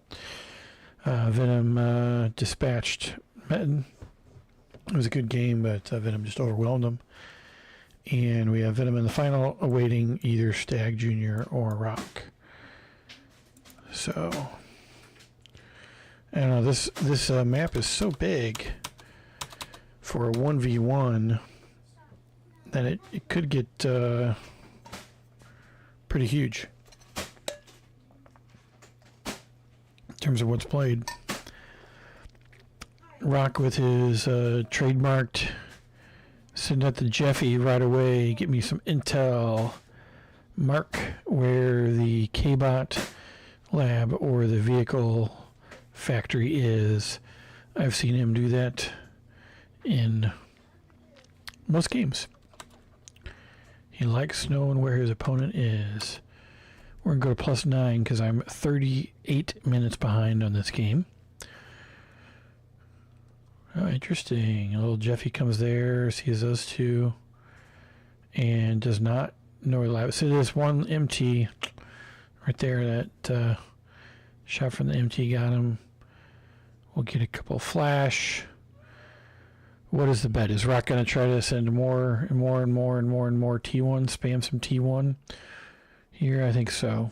I think he's going to take his flee from Stagma. Also dies right away, but now Stagman knows where Line of Winds is. Looks like Rock is going to do his 2 vehicle plant, then into K-Bot.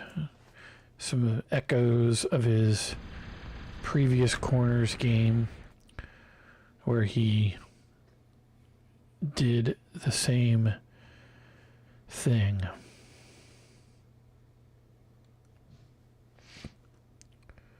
Just had a harassing stream of flash.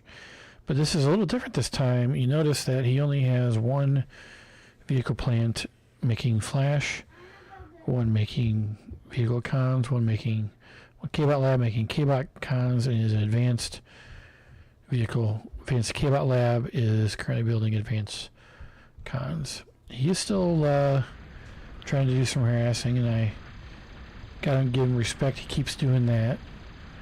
Stagma's definitely ready. You see that there? He's doing a smart thing that I usually don't think of right away. He's using the FARC on with its amazing build power on the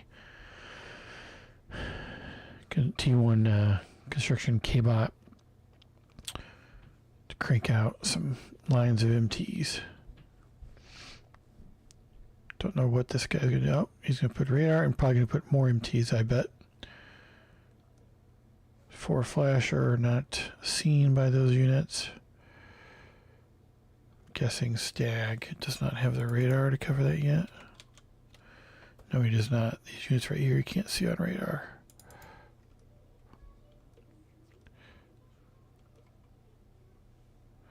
Does Stag have radar?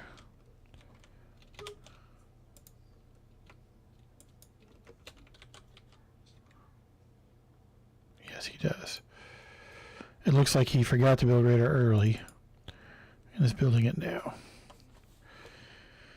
So this is what makes these players so good. You see he's starting his missile tower forest. Got his defense there. He's got a bit of the same thing going here. He's got a row here.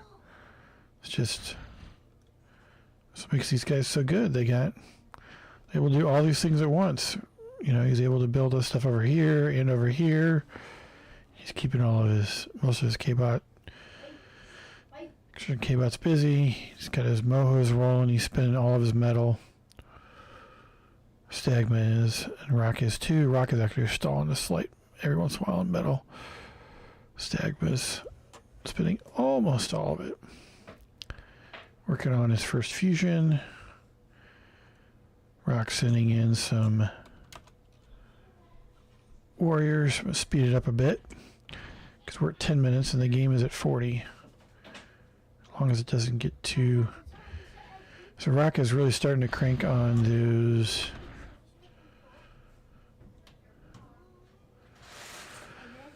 units. The FARCs are starting to really kick in.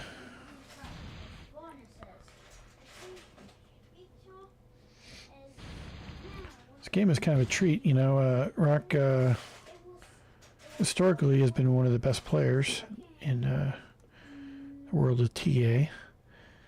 And Stagma is a young guy. And he saw the fusion, he saw the labs. Does that mean he has bombers or he has a BB? But as I was saying, Rock is historically one of the best. It's just a regular, solid player. Stagman is just learning. He just learns it and just plays really well. I don't know. Clicks fast. He builds fast. He builds lots of units. He is able to think while he's under pressure. These are the things it takes to be a top-tier TA player. Clicking fast really helps. Not necessarily a requirement, but man, does it make a difference. Call that APM. I do not have a high APM. So Rock here has some nice little spread out pressure on Stag, forcing Stag to make some adjustments in where he places units. You can see Stag has some arms of defense spreading outward. Rock doing the similar down the middle. Some forests on the southeast and the northwest portions of his base. Stag with a little bit of a counter on warriors, but he's not going to have enough to make a big difference, but he'll at least maybe understand where there might be a soft spot. You see at this point, it's just lots of Farks. So metal-wise, metal income-wise, they're pretty even. Rock is currently using his metal better than Stag is. Rock's ahead on metal and energy production. But it looks like another fusion or something must have just come online for Stagma because he is no longer stalling. Must have been one of those geos.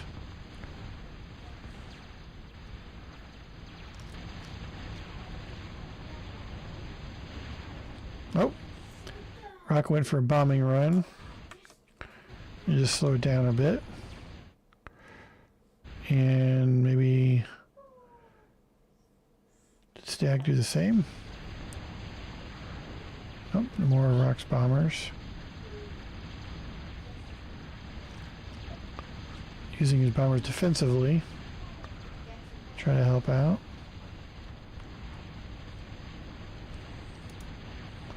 Thing is, when you're doing bombers like that, you have to micro them.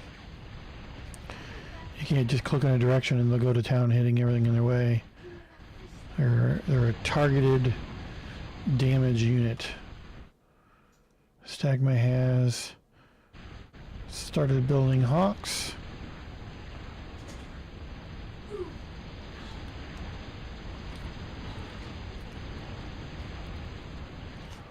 You see Stagman's a little ahead on energy and almost even with Rock on metal.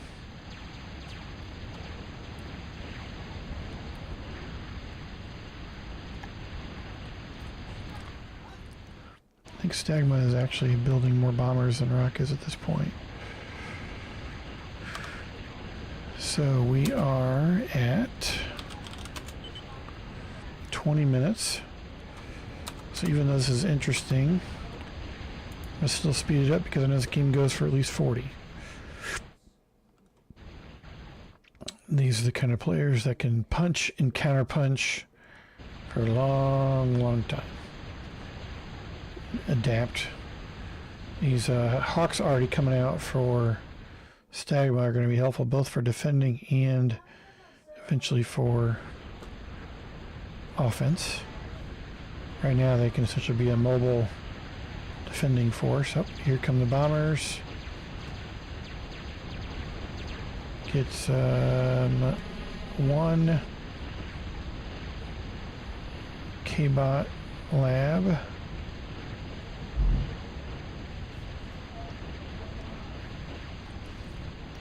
And that's it. And then Stagma has started a nuke.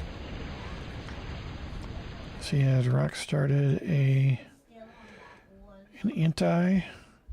He does have flak up near his commander. That's good. Oh, and Rock has seen the nuke.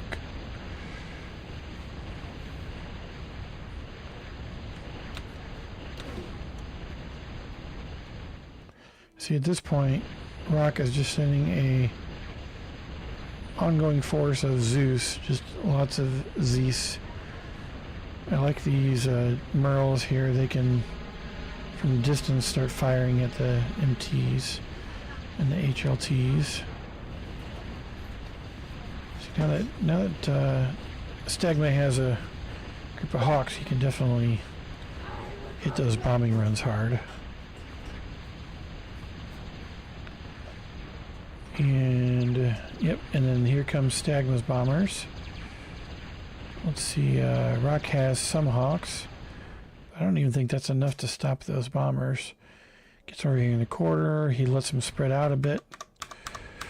Let's go back to normal speed for this run. Now does my face look good? Oh, you look So since he has them all spread out like this, nice. at some point they're going to have to start to group up and to hit stuff. Question is, what is he going for?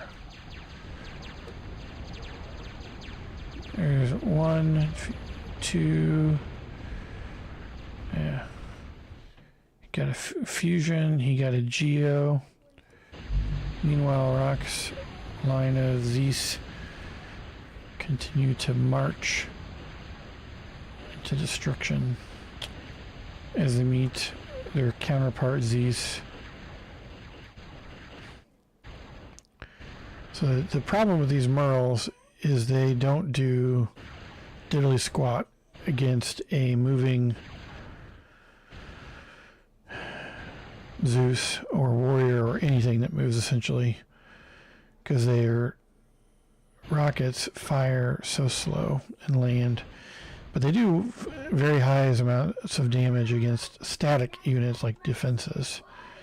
So I like how he's mixing them in there. I've also noticed he's mixing in these phalanx, which are the ARM mobile flak unit, which is a great choice. He needs to mix those in because he knows that Stagma has a bunch of Hawks. So once these Merles, so if he, you just send them in, they will die from stuff. I kind of wish he'd let them lay back, but it's really difficult to control everything. I can sit here and say that all I want. I don't see any flak up here, which means these Hawks are just going to patrol back and forth, destroying everything that comes near them. He's got enough there to counter. Down here, the same thing's happening, that Rock is pushing and Stagma is pushing right back. So at this point, they're even on the energy and they're almost even on metal. Stagma has a little more metal. The difference is Rock is stalling on energy right now. Probably because he was building this. Maybe. Problem is he doesn't have a whole lot of energy, which means... Ooh, I think he's going for the nuke. He is. Oh. I think he's doing a force fire. So he's force firing here first. Then he's force firing over here where you saw the advanced aircraft plane. He almost got it that first shot. Once that Hawk gets done, it'll get prepared by the FARC. But so the nuke has been up for a bit, and I don't know if I see any anti.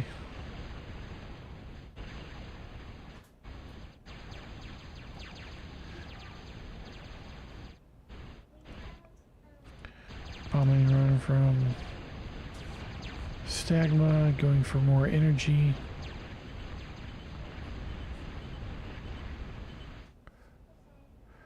And marking things as he goes.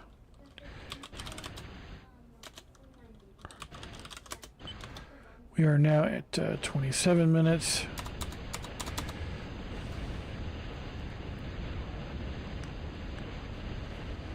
There we go. There, the flak comes into play, really destroying almost all of Stagma's Hawk Swarm that he was using.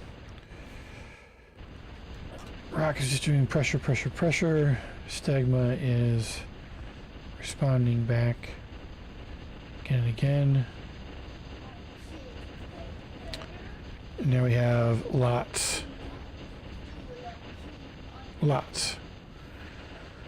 of those things going on.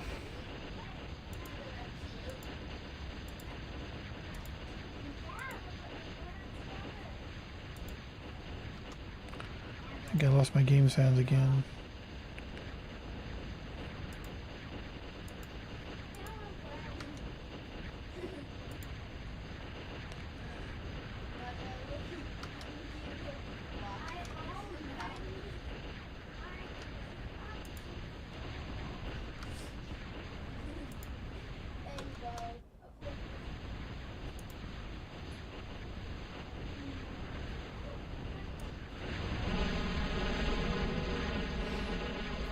There they are. So this is I don't say scary, this is a large force on Rock's part that's coming here. What is Stag going to do about it? Looks like he got the nuke while I was fixing my sound. There's more fusion CCs. Right now the game looks like it's in Rock's favor.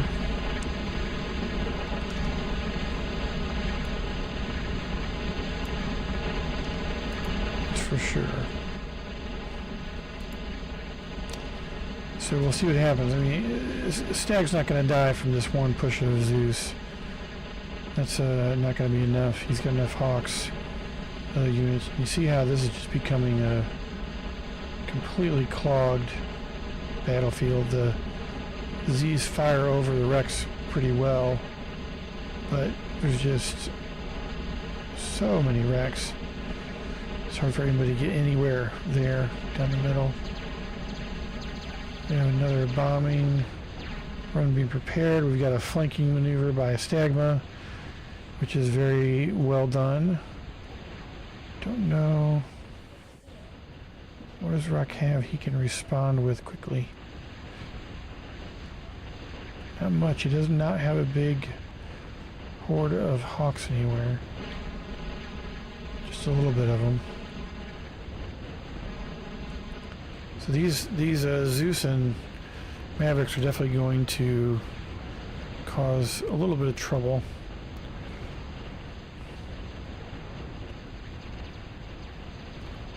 But this is the real question.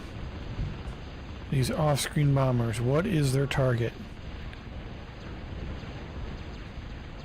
Oh, that's unfortunate.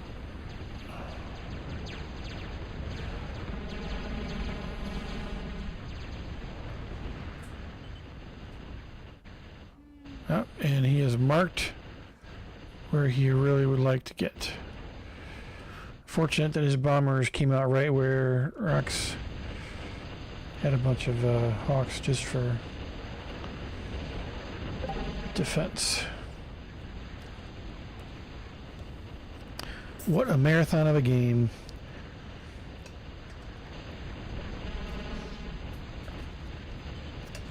More Berthas from Stag. More bombers. The onslaught of Berthas and bombers is not going to stop. These two players are excellent. Oh boy. Those 8 Zeus, what are they going to do? So this is where the Mavericks work well, is when they have range in front of them, so they can use their DPS to an advantage.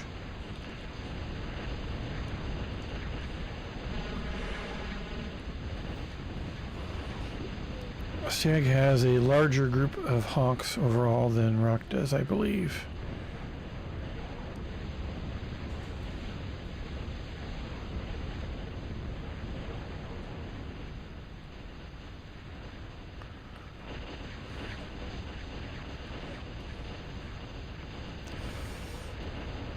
These Mavericks do not hold up well when together close. They're not meant for close combat, they're meant to kind of kite. Meaning they kind of stay at the distance where they can fire and the other person cannot very well Fires where they're best in my experience. I've had really good players do it to me multiple times, and it is no fun to deal with. It looks like Rock has mostly stopped. Has he completely stopped building bombers? I don't see anywhere with bombers in the mix. So Rock is... This Scarab is unfortunately right on his aircraft pad, and it's keeping it from building anything else. It's pretty hard to notice when you're in the middle of a intense game like this.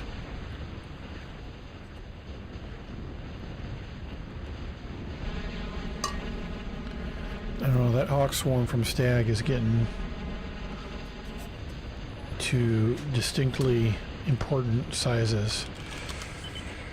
We're at 36. We know we have at least 13 more minutes of this game, and therefore I'm going to go to +8.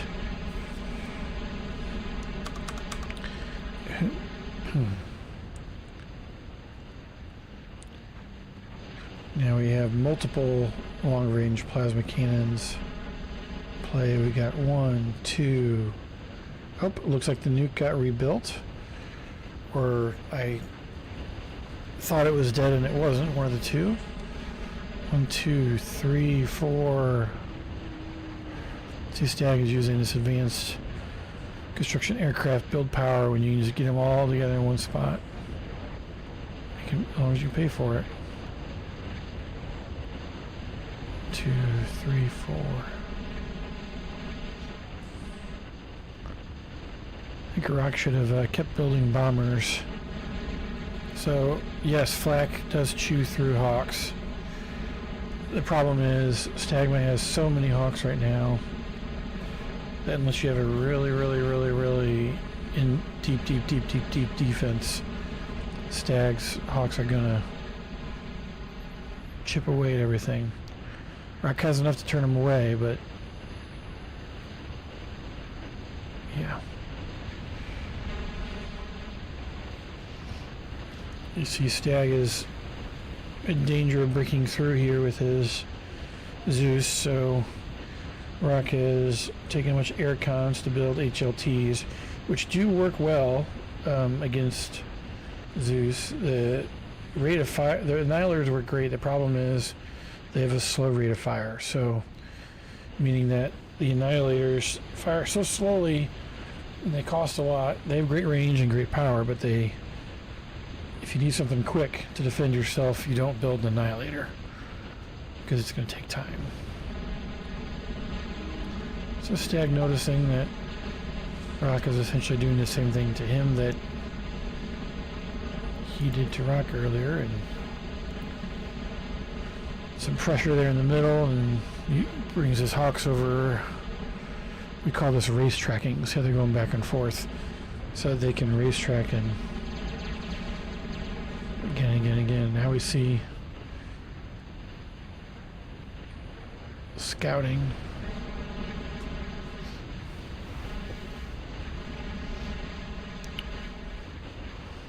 I don't know, Stagma is weathering the avalanche that is Rock pretty well so far, and he's starting to throw heavy explosive stones by way of Big Berthas in significant numbers at Rock. And these swarms of Hawks are gonna be a problem.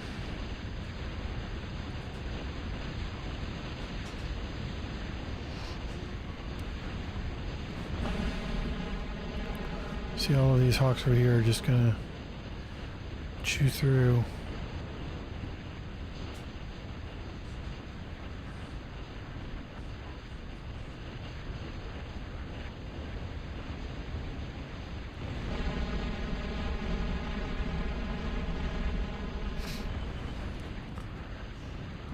Okay, people are marking. Looks like Stag has marked a couple BBs of Rocks. These are a little further back in the base, though. So I think he could get his bombers there.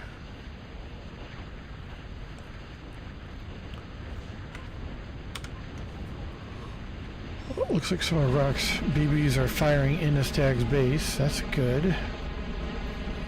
Stag brings the Hawk Swarm in. Rock has built flak. Therefore, they have to retreat. So one of the things that happens is when you have this many units and you're patrolling something like Hawks, they have to decide what they're going to fire, the ground unit or the air unit. And when you understand that dynamic, you can then use it to your advantage of,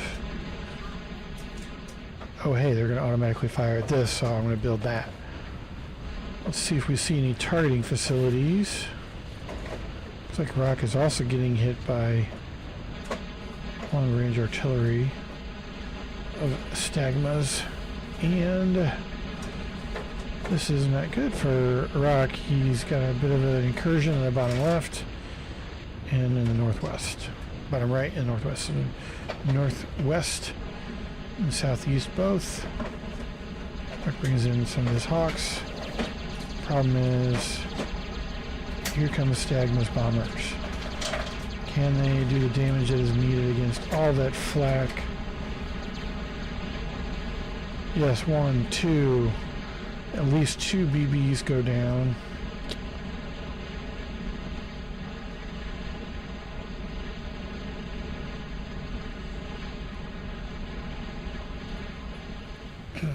Rock is in a bit of trouble. But he is not going to just be like, oh, game over. Because he knows that if he works hard, he's the Rock. Fundamentals. Notice even though he's gotten hit by Stagma pretty hard, he's managing to not stall still. His fusions are flashing on and off. That tells you that it's automatically compensating for him. He's not turning the cloak on and off. We're doing that automatically. The challenge I see is Stagma has more T2 fighters than Rock does, so he can't push with his fighters, and he even has to be careful about how he uses them. And in the meantime, Stag is a very big builder. That's how he has the higher rating, is he builds and just gets big, big, big, and takes over. See, now he's gotten to the point where he's got idle air cons. He's got 2 bases of operations for pumping out air units. His northwestern corner and his southeastern corner.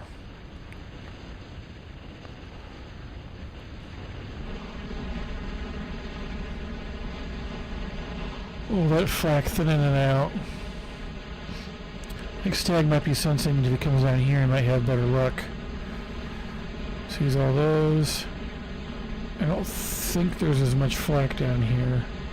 Uh-oh. He just took out a bunch of Berthas and whatnot. Another production. Like he senses. If he just shuttles his Hawks here, he might be able to deal a death blow, maybe? See, Stag has so many Hawks. Oh, there it is. Rock is going to concede. Okay, GG, ran, well played. Solid gameplay from both of them. Solid gameplay.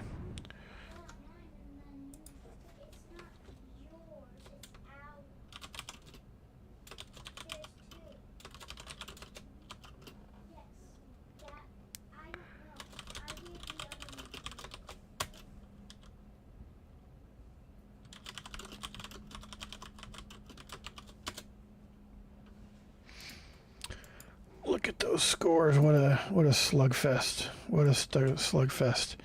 So our final is Venom and Stag Jr. Venom has won 2 games. Stag has won 2 games. They both had the privilege of a bye the first round.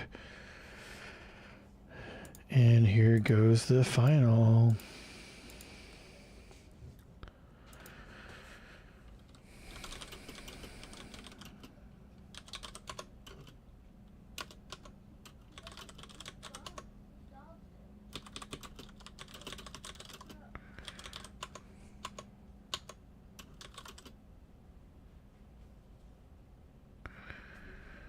Yeah, we got just great stuff going on.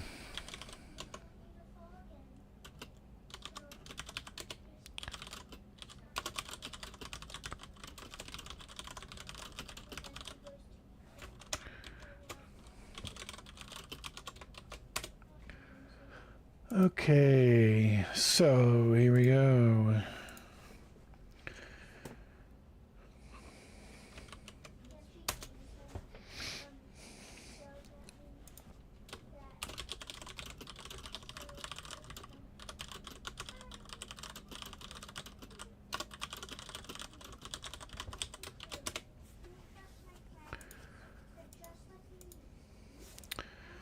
This will be quite the...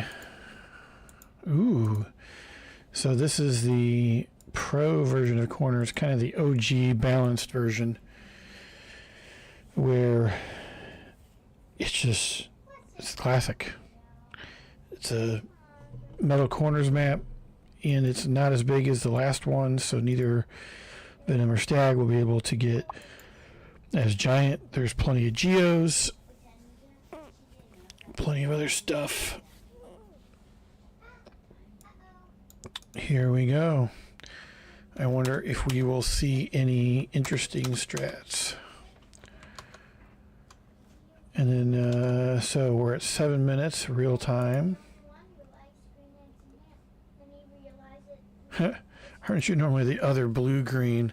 Depends on my mood and map color.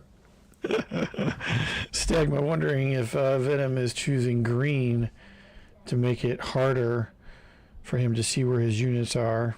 And one of the things that Venom is mentioning is that he can always logo him. What that means is you can type plus logo. I think it's plus logo.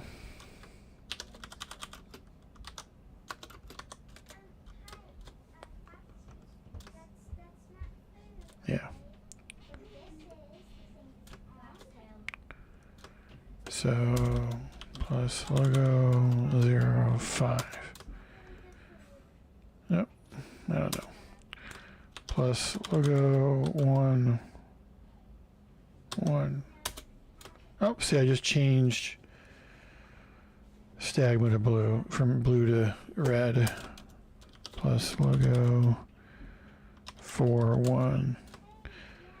So now Stagma is tan.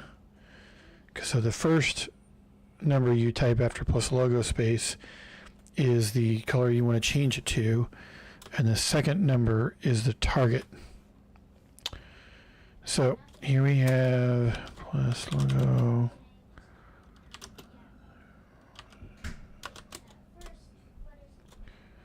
So blue. Okay, so Stagma is back to blue. Venom is green. So now Stag knows where resources and K-Bot Lab is. Venom doesn't know any of it yet. The AK is definitely slower than the Flea.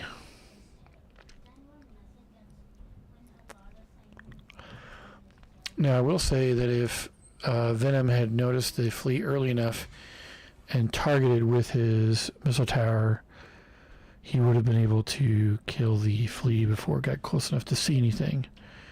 But he didn't have radar and missile tower up and noticing it and selecting the missile tower to target the Flea in time. Interestingly enough, it looks like Venom is...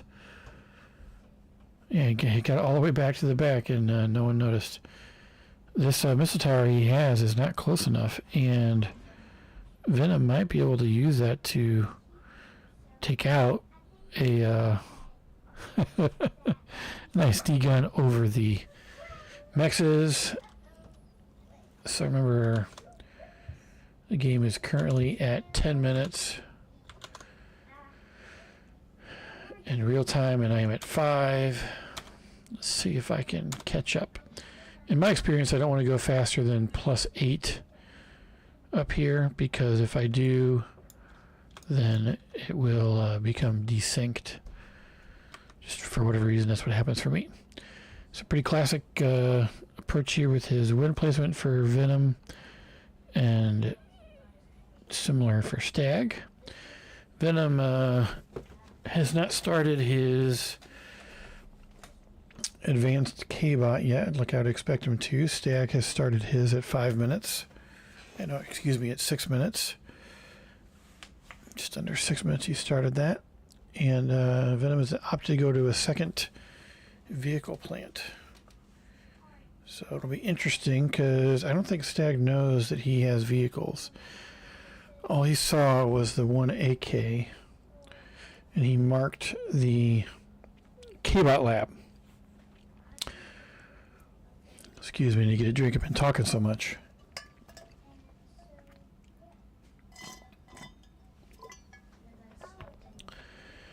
So at this point, the presence of instigators is not something that Stag is expecting. Now, Venom does not have any radar out here, so his radar is going to end far enough out.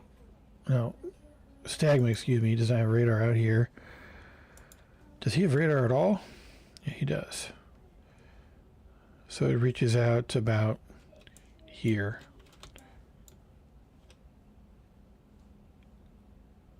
Yeah. So he does not see these instigators gathering. The bottom left. Looks like he has his radars kind of going down the middle here, which is good. This one over here, if he builds it like over here, he'll see the stream of them going down. He'll see what's going on. So interesting play by Venom to delay his advanced K-bot lab a bit, and whereas Stag is already building his first aircon. I think these MTs, I don't know. It might be more Gators than he has MTs. He might have to kick out a warrior or two quick. If Venom gets them in the right place for the MTs, okay, no, he's going to have, there's going to be enough MTs to take out those instigators. Initial numbers, if they had been placed perfectly down the middle, they would have been able to take out the MTs, but he got gummed up enough, and it was going for the wind. Going for the wind, as you can see right now. Stagman's now stalling because he's lost a good bit of his energy. Although I think, yeah, his Geo came online, so he's very fortunate that the Geo came online there, because if the Geo is not online, Stag would be in trouble from a energy perspective.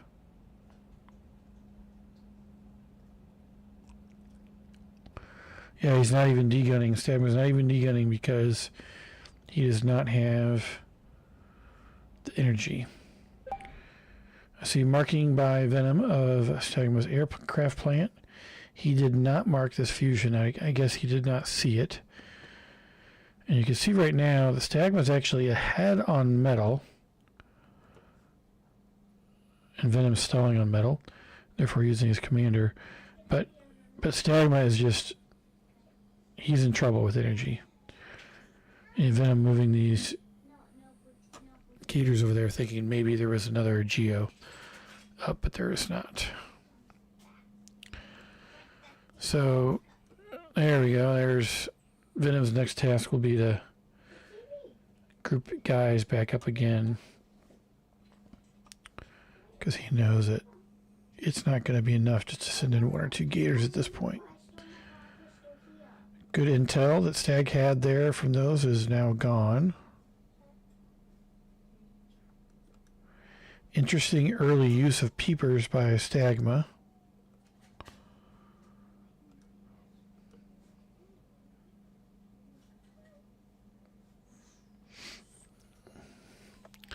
That does mean that he probably will have advanced fighters before Venom.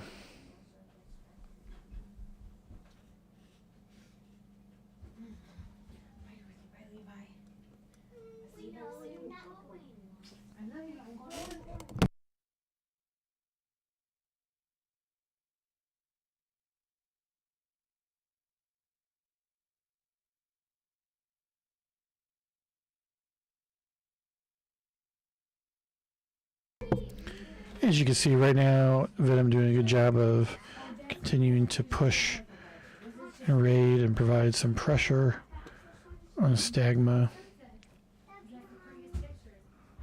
who just played a 25-minute corners game with me, followed by a 50-something minute corners game with Rock.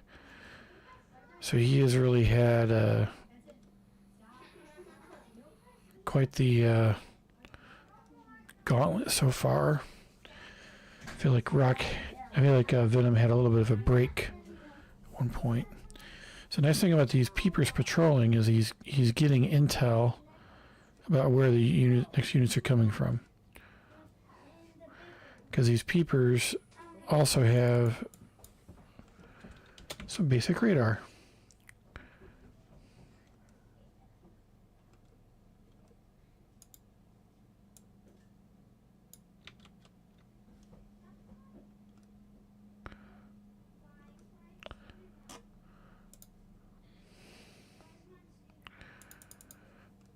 So, as you can tell, the advanced radar that he's got up here tells where they are on the map, but you can't see what they are unless you have the peepers flying overhead. And Venom has not chosen to worry about that so far. He's just like, whatever. For example, if he was not busy elsewhere, because he's clearly busy elsewhere, then he would, for example, be able to build a couple slashers or missile trucks or even missile K-bots and just put a couple of them there and they just shoot those down. Those peepers have no defense. So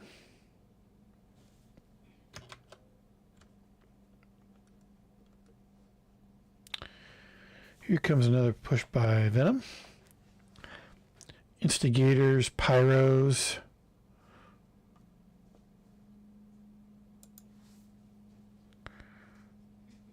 HLTs are going to really help with those pyros if they don't get targeted by the pyros, because pyros will burn those pretty quick. Crisp them up.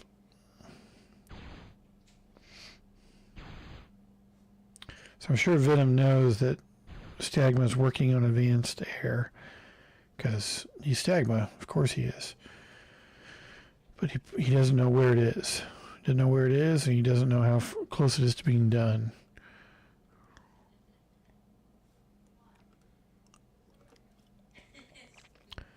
So they're pretty even on resources right now. They've taken slightly different approaches.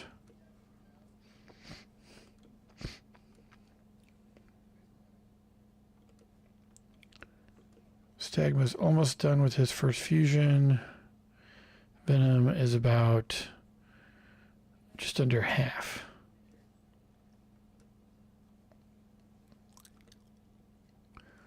Here comes the parade of warriors waiting to destroy or die. Interesting choice by Venom here to build a couple metal storages. Wonder what the thinking is behind that.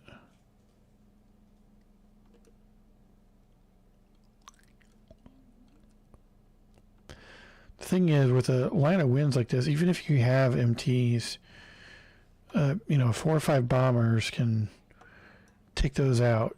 And if you get a moment to breathe and actually micro those bombers, you could stall your opponent for a little bit.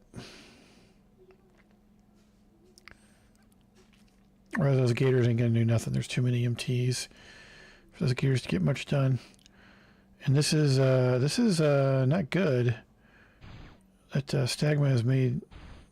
Unfortunately for Venom, he's gotten to the point where he's identified it, one of his advanced K-bot labs, and is now about to take it out. Venom is repairing that guy for all it's worth. Is he going to save it? What a save. What a save. How is that thing alive? Maybe I was hovering on the pyro instead. Whew. He almost lost that lab. And the reason why a lab hurts there is because it's momentum, it's potential. it's 2 pyros at a time, or it's a pyro and an advanced KBot, construction KBot or something. It's the future potential that you lose when you lose that. You have to rebuild it. So Stagma has got 1, 2, 3, 4, 5, 6, 7, 8 advanced bombers up. Venom has 1 flak, a few MTs, plenty of MTs over there, plenty more there. And he has no T2 air done. He's just started his. So I would say right now, even though the numbers are very similar in Venom's ahead a little bit in metal, I would say the advantage goes to Stagma because these bombers give him an opportunity if he's able to take advantage of it. This is a classic Stagma play to. So if you come up here and you go off screen to the left, for example, you can then end up in the back row, but he's just going to attack it straight on. He's going to go for the energy. 1 Geo, 2 Geos, and the fusion. So you would think that would cause Venom to immediately stall because he just lost about 2,000 energy. And he's close to stalling. Not there yet. Yep, and he's stalling. Now Venom is stalling. What is he going to do? What is he going to do? And faced with no energy, trying to build 2 advanced KBot labs and an advanced aircraft plant and a fusion underway.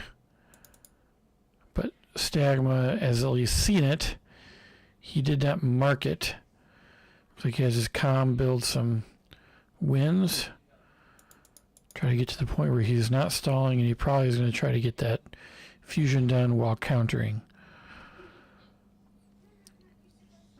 It is not easy, but Venom is doing what you have to do. I'm not good at it. He's countering and pushing when Stag just pushed. Stag is doing the same thing, continuing to apply pressure. This was a good distraction by Venom here, distracting Stag with that push. And we're now at just under 20 minutes, and they're at 23. Stag realizing he never turned on F11, so his units would only ever fire at defensive structures and units with weapons. They would not attack buildings and cons. Not very useful. So Venom has another fusion up, and it begins another one. These are not cloaked. The nice thing about the cloaked ones... Oh, that was a bombing run right there. And there goes another fusion. He did the off-screen bombing method to take out all the stuff at the top of the screen for Venom. Venom is now stalling on energy again. There's no fusion. The next one is marked. He has no 1 Geo. Stag is coming at him on the left. And now he's sending bombers right down the middle. Those T2 bombers are just wreaking havoc. This is when I would have already melted. But Venom is continuing on.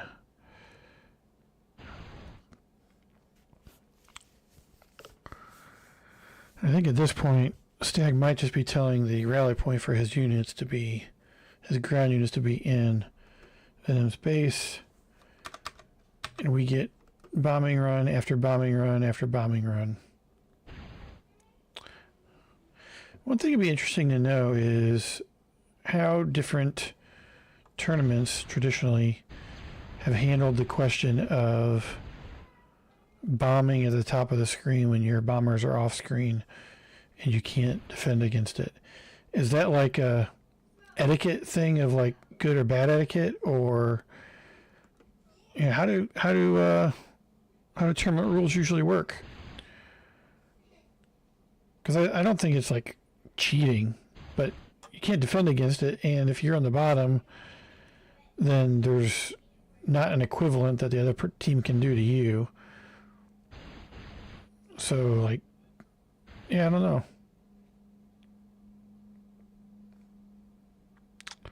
So, it looks like Venom is getting ready to do a little comm bomb action here with his commander, but I don't think he's going to get the chance. There goes the T1 aircraft plant. Venom throws in a towel. GG. Well played, Stagma Jr. You are the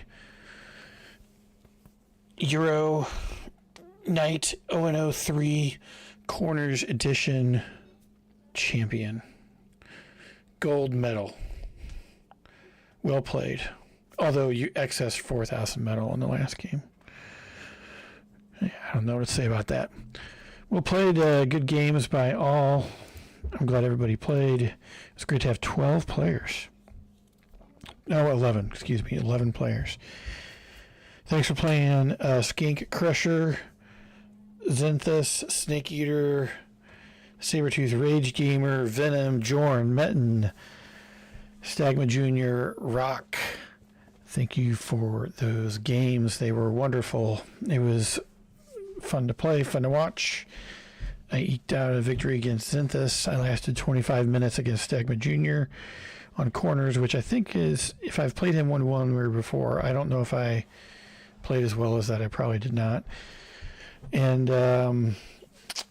let's see, did anybody get, has Sabretooth gotten a win in ONOs before? I wonder. He got that win there, so that might have been Sabretooth's first win. I don't know if he's gotten a win in ONOs before. Everybody else, I believe, has gotten a win already. So, anyways, that is the end of my streaming because I need a break. Thank you for watching.